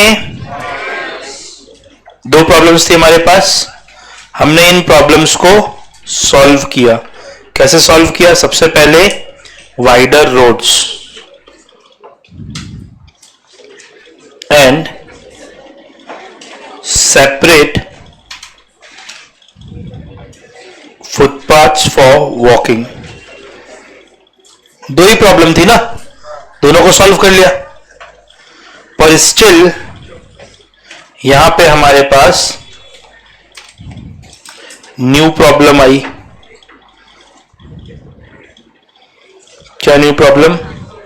यहां पे इधर से एक कार आ रही होती, इधर से एक कार आ रही होती, यहां पे कार्स का एक्सीडेंट्स हो जा रहा था, राइट। सारी प्रॉब्लम हमने, दो प्रॉब्लम्स पहले हमको अराइज हुई थी, दोनों को हमने सॉल्व किया, फिर एक न्यू प्रॉब्लम आ गई, करेक्ट।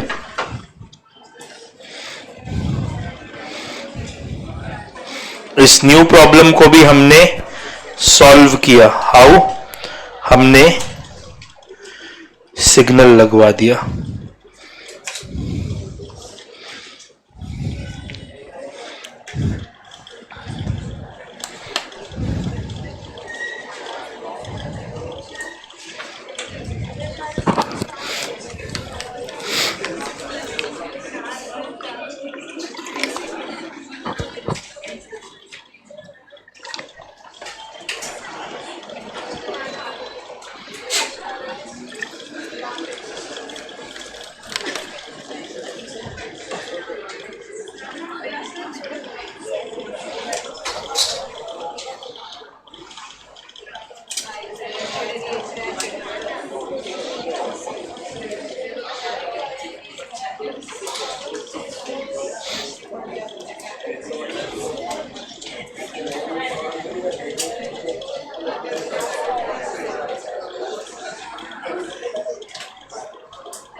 डन।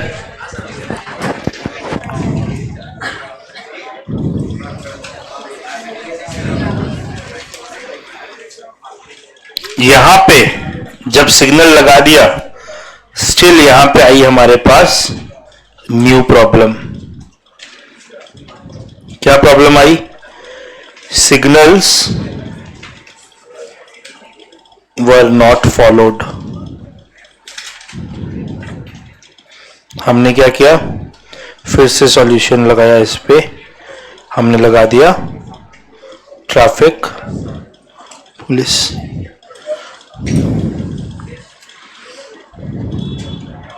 तो जैसे जैसे प्रॉब्लम आती गई वैसे वैसे हम उसे सॉल्व करते गए।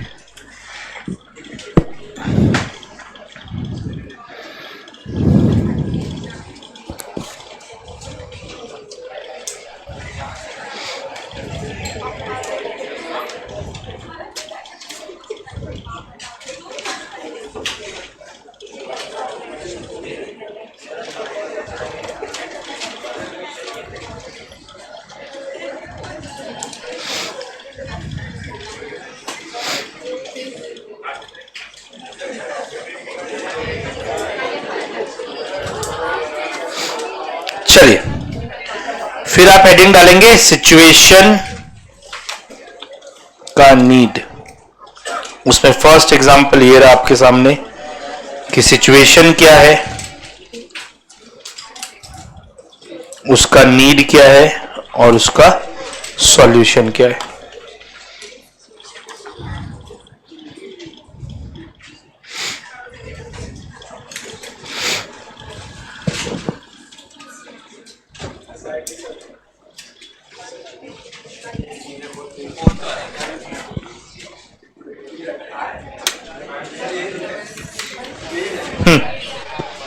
तो इसमें और क्या लिखोगे? सबसे पहले सिचुएशन क्या है कि सिचुएशन क्या है? टीवी और मूवी, टीवी सीरीज और मूवीज पे तो सेंसर बोर्ड है, that means there is regulation, right? Web series and OTT पे there is no regulation.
Done.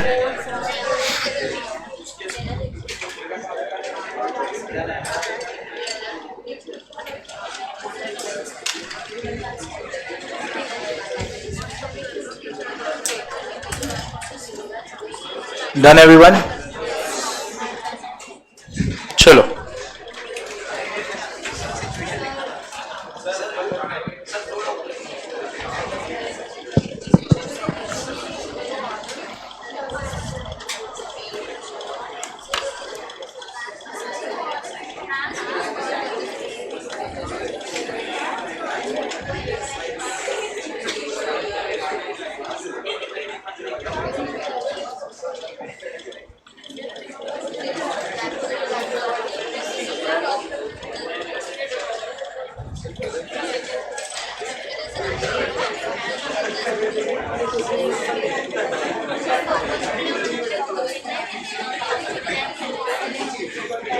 Done. चलो इसका एग्जांपल नंबर 2, सिचुएशन था हमारे पास मल्टीपल इनडायरेक्ट टैक्सेशन, उसका नीड था सिंगल आईडीटी जिसका सॉल्यूशन बन के आया GST.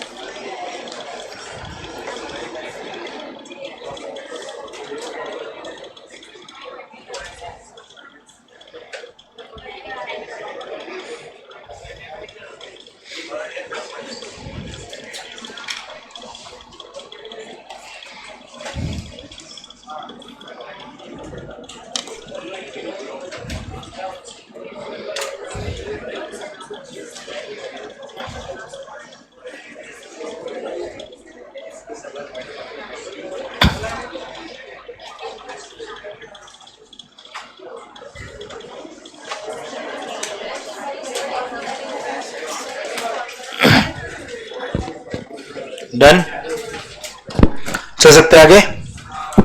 So what is law and why do we need law, ये बात हमें क्लियर है, पक्का। अब समझो why do we need law में हमने दो सिचुएशन, दो एलिमेंट देखा कि कुछ प्रॉब्लम्स का सॉल्यूशन निकालते हैं, कुछ सिचुएशन का नीड निकालते हैं, एंड दोनों को हम इंप्लीमेंट करवाते हैं एज लॉ। सो हमें एक बात समझ में आई कि जो भी सॉल्यूशन हमने निकाला है उसे हमें इंप्लीमेंट कराना पड़ेगा, उसे हमें फॉलो करवाना पड़ेगा। फॉलो तो तब कराओगे जब उसे ड्राफ्ट करोगे, जब उसे प्रिपेयर करोगे, राइट। सो इंप्लीमेंट करवाने से पहले लॉ को ड्राफ्ट करना पड़ेगा, राइट, लॉ को प्रिपेयर करना पड़ेगा। सो हम नेक्स्ट हेडिंग डालते हैं हमारे बुक में, हाउ इज लॉ प्रिपेयर्ड।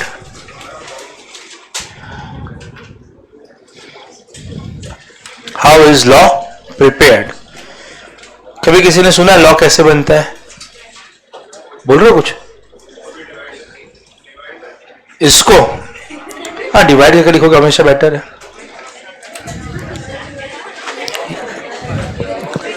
चलो, हाउ इज लॉ प्रिपेयर्ड।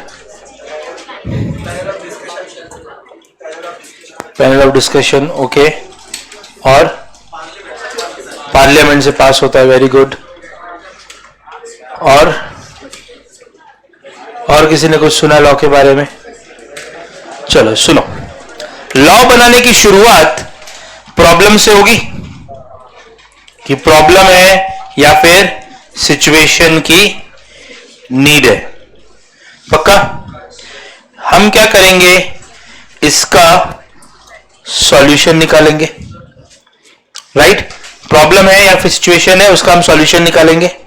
इस सॉल्यूशन को अब तुम एक बुक में ड्राफ्ट कर लोगे, राइट। मार्केट से एक नोटबुक खरीद के लाओ, उसमें ड्राफ्ट कर लो। फिर इस ड्राफ्ट को प्रेजेंट किया जाएगा in parliament, presented in parliament, पक्का। कोई कंफ्यूजन इतने में?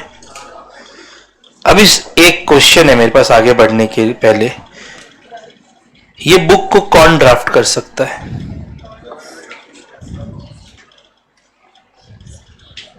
कौन ड्राफ्ट कर सकता है इसको? लॉजिकली क्या लगता है आपको? हाँ, गवर्नमेंट ऑफिशियल्स। देखो मैं मेरे क्लास के ना कुछ सिंपल रूल्स बताता हूं, है ना। सबसे पहला रूल, जब आपको लाइक आज तो आप नोटबुक में लिख रहे हो तो वैसे इसमें प्रॉब्लम नहीं है, राइट। जब टेक्स्ट बुक मिलेगी नेक्स्ट लेक्चर में, क्लास में कोई पेंसिल से नहीं लिखेगा, right. Everything is to be written with pen only, right. Pencil से कोई नहीं लिखेगा। क्या होता है, हम नोटबुक, मैंने क्या बोला, हर सजेशन के पीछे मैं आपको लॉजिक भी बताऊंगा।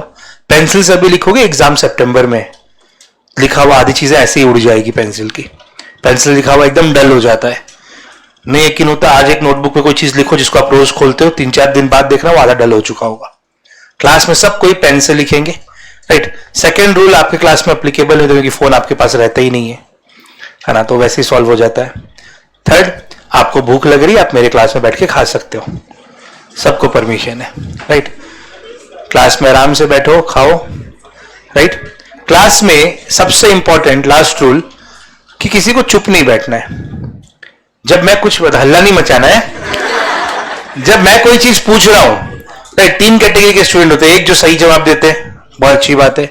दूसरे जो गलत जवाब देते हैं, ये कैटेगरी मेरी फेवरेट है। I mean, उसी के लिए तुम यहां आए हो ना, उसी के लिए मैं यहां आया हूं। अभी गलत करोगे तभी तो एग्जाम में गलती नहीं होगी, राइट। तीसरी कैटेगरी जो होती है पता नहीं वाली, वो क्लास में नहीं चलेगी। या तो पहले कैटेगरी में रहो या दूसरे कैटेगरी में रहो। तीसरे कैटेगरी वाले स्टूडेंट्स मुझे मेरे क्लास में नहीं चाहिए, right. So whenever I ask something you should have an answer.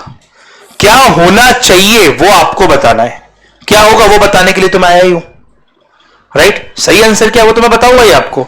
You have to guess कि क्या होना चाहिए, करेक्ट। चलो, सो कौन ड्राफ्ट कर सकता है बुक को? In India anyone can draft book. Indian constitution her person को पावर देता है कि वो बुक ड्राफ्ट कर सकता है, आपके और मेरे जैसे लोग भी। तुम्हारा नाम क्या? करण। ये सुन के करण एक्साइटेड हो गया, है ना। आज ये घर पे गया बहुत एक्साइटेड कि यार अभी तो ऐसा क्या बुक ड्राफ्ट करने का है ना। सर ने बोला एनीवन कैन ड्राफ्ट, राइट। ध्यान सुनना, अभी आज रात भर ये बैठ के बहुत सोचा कि क्या ड्राफ्ट करूं। इसने अपने लाइफ की सारी प्रॉब्लम सोची, उन प्रॉब्लम्स का सॉल्यूशन निकाला। कल सुबह सुबह रेडी होके एक नया बुक खरीद के लाया।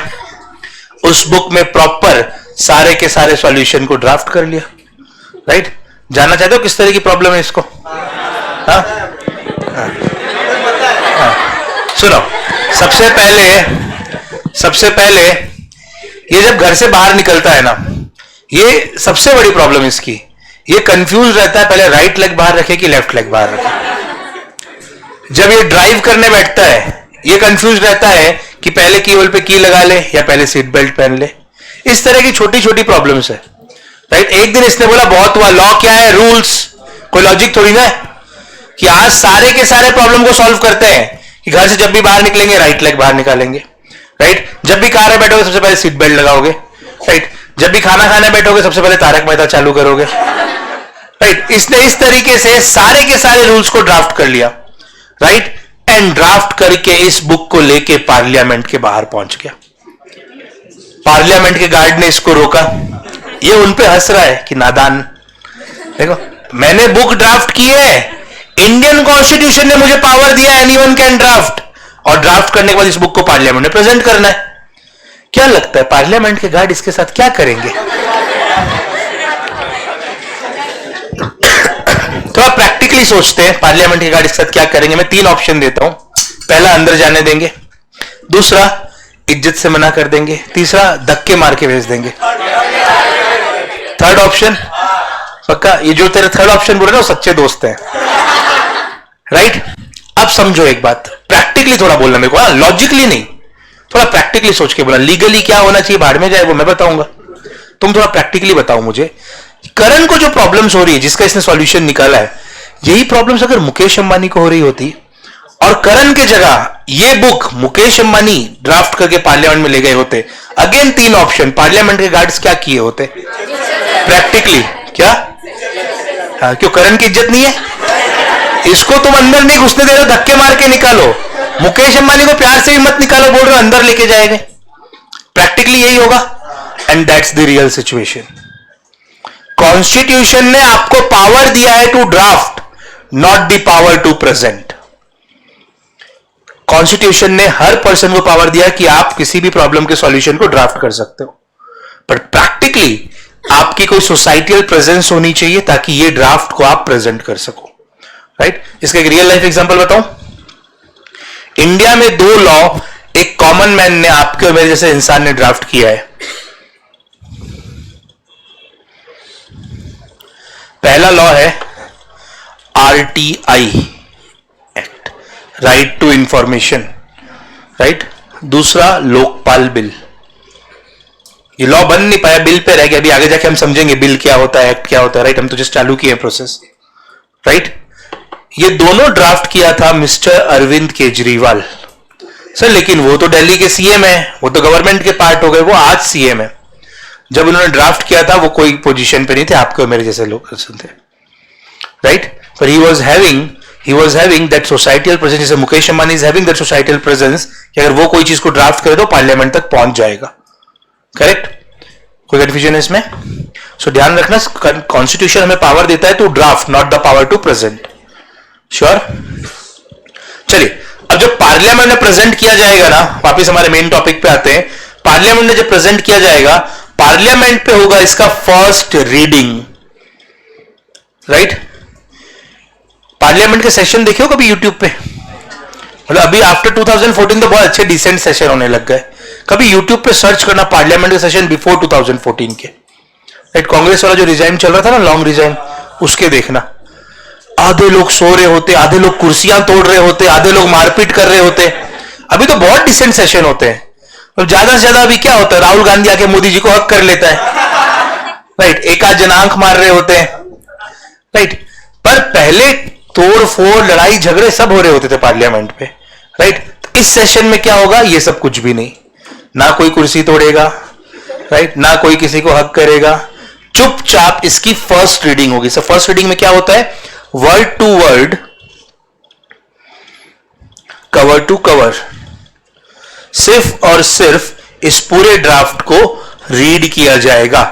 एक पर्सन खड़ा होकर रीड करेगा, बाकी सारे पर्सन चुपचाप बैठ के सुनेंगे, किसी को कुछ नहीं बोलना है, राइट?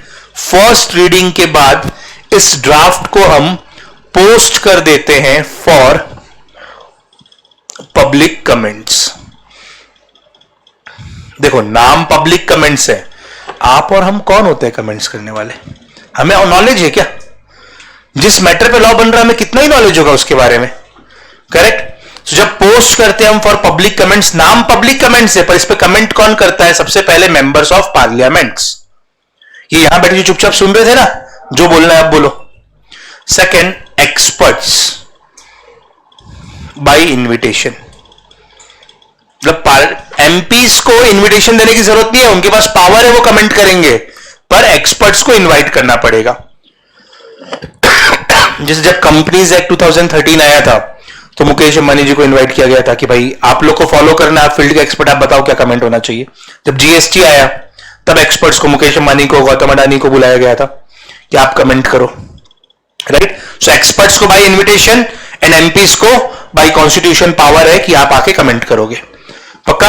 अब देखो, जब कमेंट करेंगे तो जरूरी थोड़ा है कि हर कमेंट एक्सेप्टेबल हो, तो एक अथॉरिटी होनी चाहिए ना जो स्टडी करे कि कौन सा कमेंट वैलिड है, कौन सा इनवैलिड है, राइट? तो जब आप पोस्ट को पब्लिक कमेंट के लिए पोस्ट करोगे, सो जब आप ड्राफ्ट को पब्लिक कमेंट के लिए पोस्ट करोगे, एट द सेम टाइम आपको एक डीआरसी बनानी है।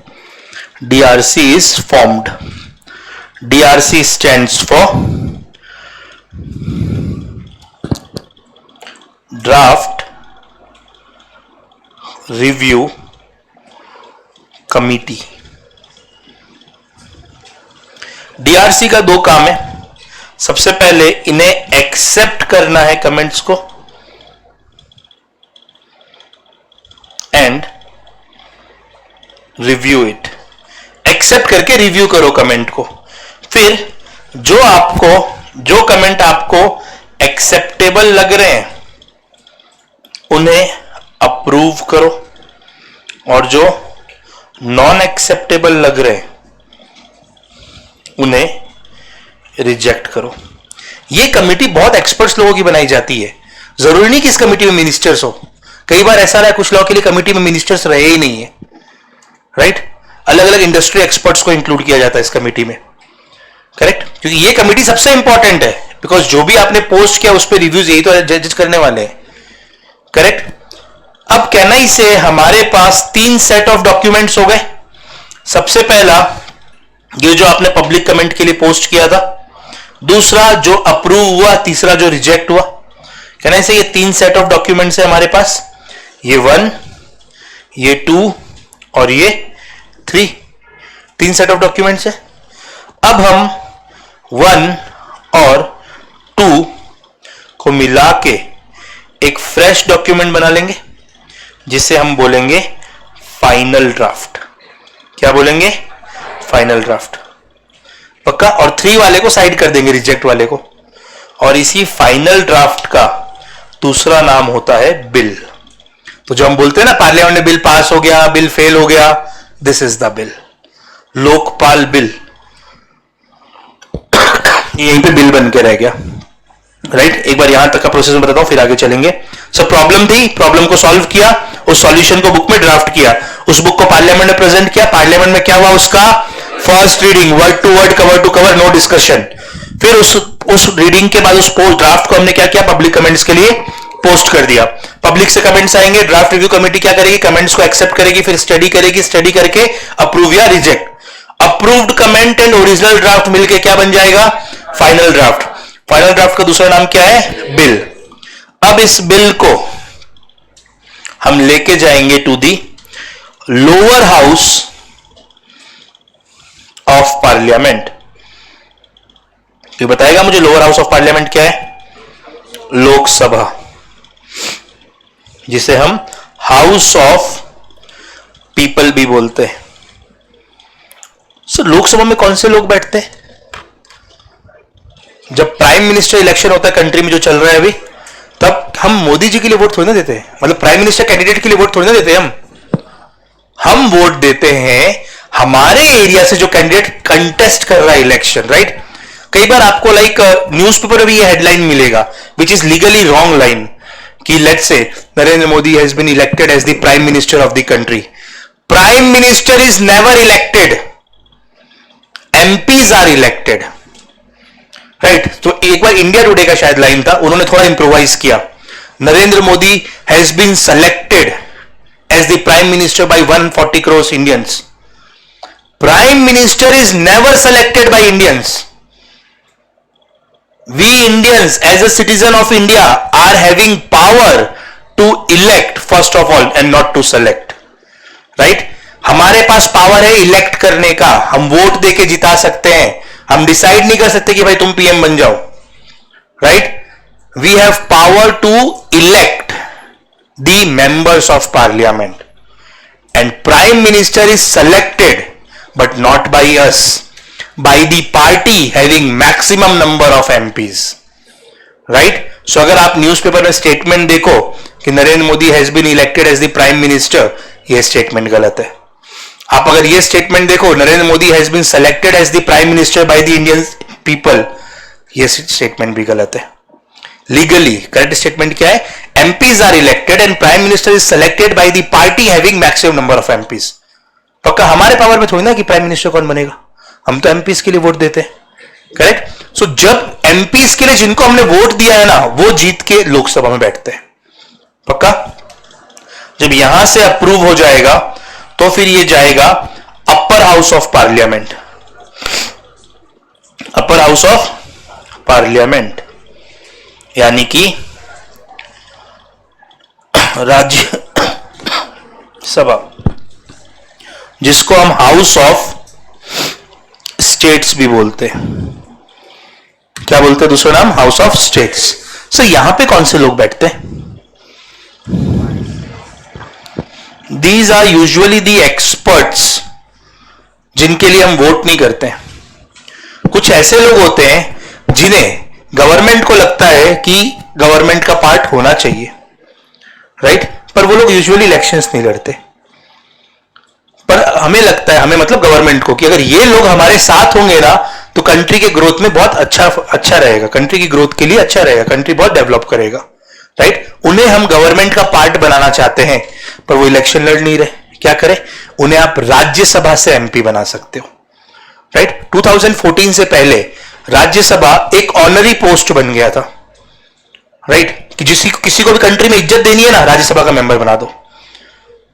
करंटली हमारा राज्यसभा बहुत स्ट्रांग है। हम सुनते हैं मेरे न्यूज़पेपर में कि इंडिया फॉरेन में भी बहुत पावरफुल है, राइट? जो बीजेपी सपोर्टर है वो बोलेंगे हाँ मोदी जी की देन है, जो अपोजर है वो बोलेंगे मोदी जी ने कुछ नहीं किया, राइट? अगेन वो आपको पॉलिटिकल व्यू, मैं उस पर कमेंट नहीं कर रहा। India but in reality world wide अभी बहुत स्ट्रांग पोजीशन में खड़ा होता है। Credit goes to Rajya Sabha.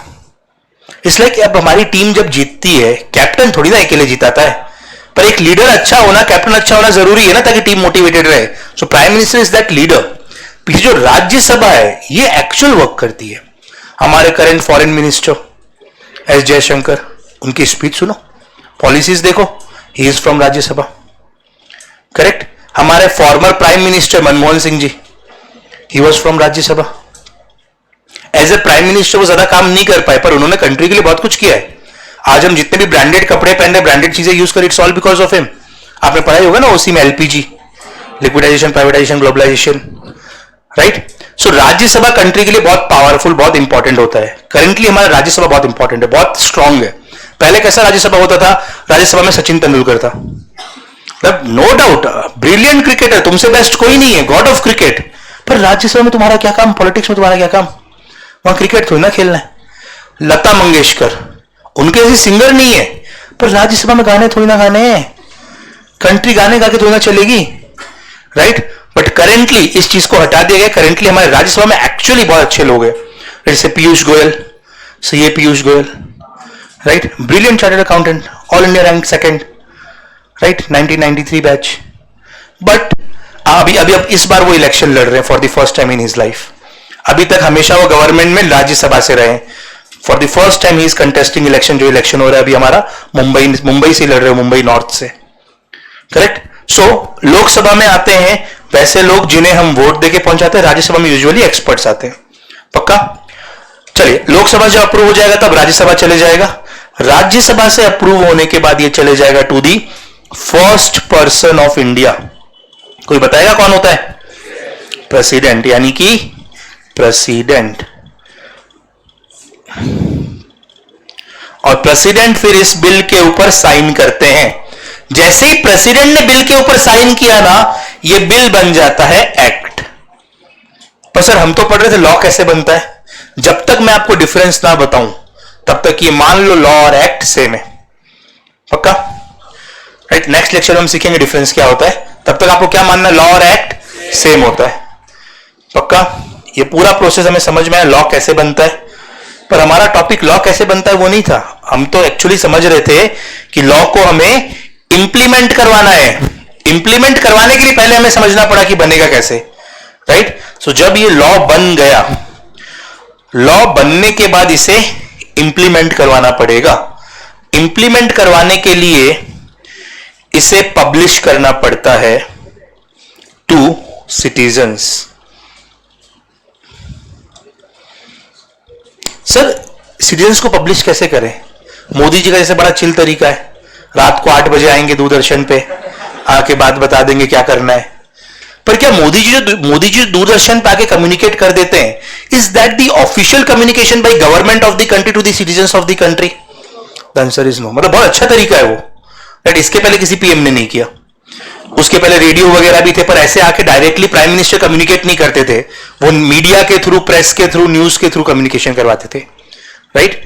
पर ऑफिशियल वे इज कि एक गवर्नमेंट का खुद का न्यूज़पेपर होता है जिसे हम बोलते हैं gadget of India, right. SP students ने सुना होगा ऑफिशियल गैजेट ऑफ इंडिया, नहीं सुना? चलो अब सुन लो, welcome to CA, right. Gazette of India which is basically the official newspaper by the government of the country for the citizens of the country. तो आप गैजेट ऑफ इंडिया में इसे पब्लिश करोगे, एंड जब पब्लिश करोगे, अब ये implement हो गया। आपने गैजेट पब्लिश कर दिया कि सिटीजन्स को ये फॉलो करना है, मतलब सिटीजन्स को ये फॉलो करना पड़ेगा। गैजेट में हर ऑफिशियल कम्युनिकेशन जो भी गवर्नमेंट को सिटीजन्स के लिए करना है वो किया जाता है, पक्का। सर किस डेट से एप्लीकेबल होगा वो? जब आपने ये पब्लिश किया है ना, तब आपने लिखा होगा डेट ऑफ एप्लीकेबिलिटी। अगर आपने डेट ऑफ एप्लीकेबिलिटी लिखा है तो ठीक है, अगर नहीं लिखा है तो जिस दिन प्रेसिडेंट ने साइन किया ना उसी दिन से, राइट। सो ये पूरा पॉइंट समझ में आया। लॉ पहले बनाया जाएगा, बनाने के बाद उसे गैजेट ऑफ इंडिया में पब्लिश किया जाएगा। गैजेट ऑफ इंडिया में जब पब्लिश करेंगे साथ में हम डेट भी लिख देंगे किस डेट से एप्लीकेबल होगा, और अगर हमने डेट नहीं लिखा है तो किस डेट से एप्लीकेबल होगा, जिस दिन प्रेसिडेंट ने साइन किया, पक्का। कोई कंफ्यूजन है इसमें? आ जाइए फिर, ये ड्रॉ करेंगे हम।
लोकपाल बिल एक लॉ था जो बन नहीं पाया, वो बिल पे जाके ही रह गया।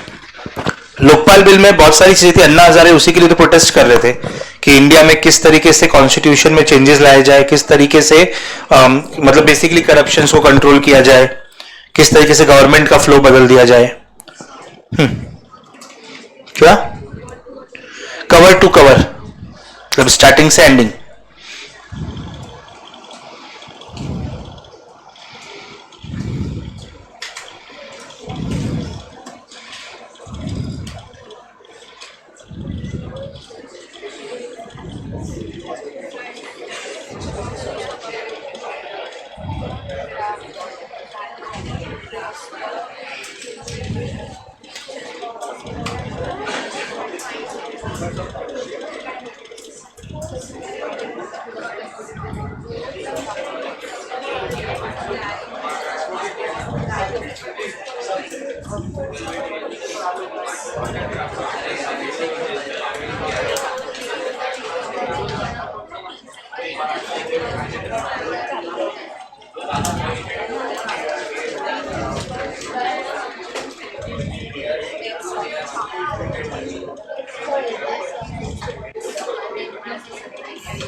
डन।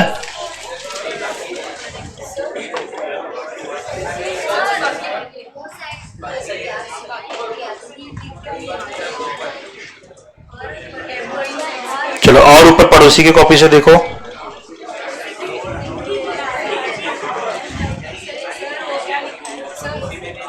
कौन सा नहीं दिख रहा है?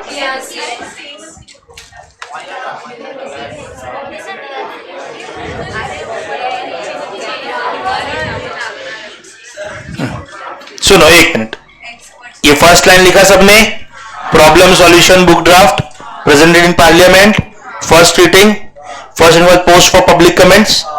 पब्लिक कमेंट्स में कौन कौन कमेंट करेगा? एमपीज और experts, experts by invitation only, पक्का। और इसी सेम टाइम पे क्या करोगे आप? डीआरसी भी फॉर्म करोगे। डीआरसी को जब आपने फॉर्म किया, डीआरसी का काम क्या है? कमेंट्स को एक्सेप्ट करके रिव्यू करना, उसके बाद जो एक्सेप्टेबल है उसे अप्रूव करना और नॉन एक्सेप्टेबल है उसे रिजेक्ट करना, राइट?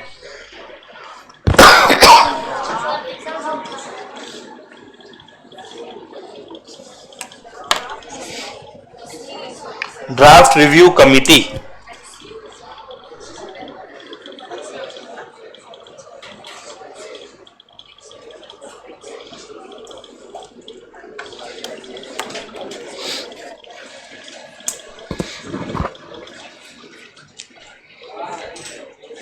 डन।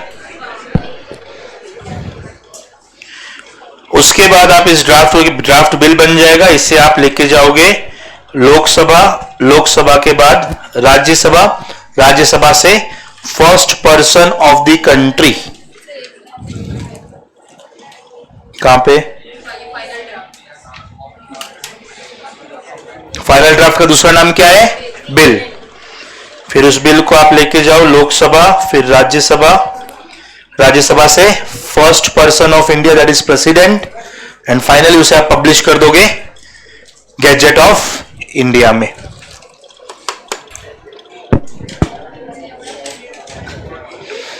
चलो आप लोग इसे यहां पे नोट डाउन कर लो, देन टेक योर ब्रेक।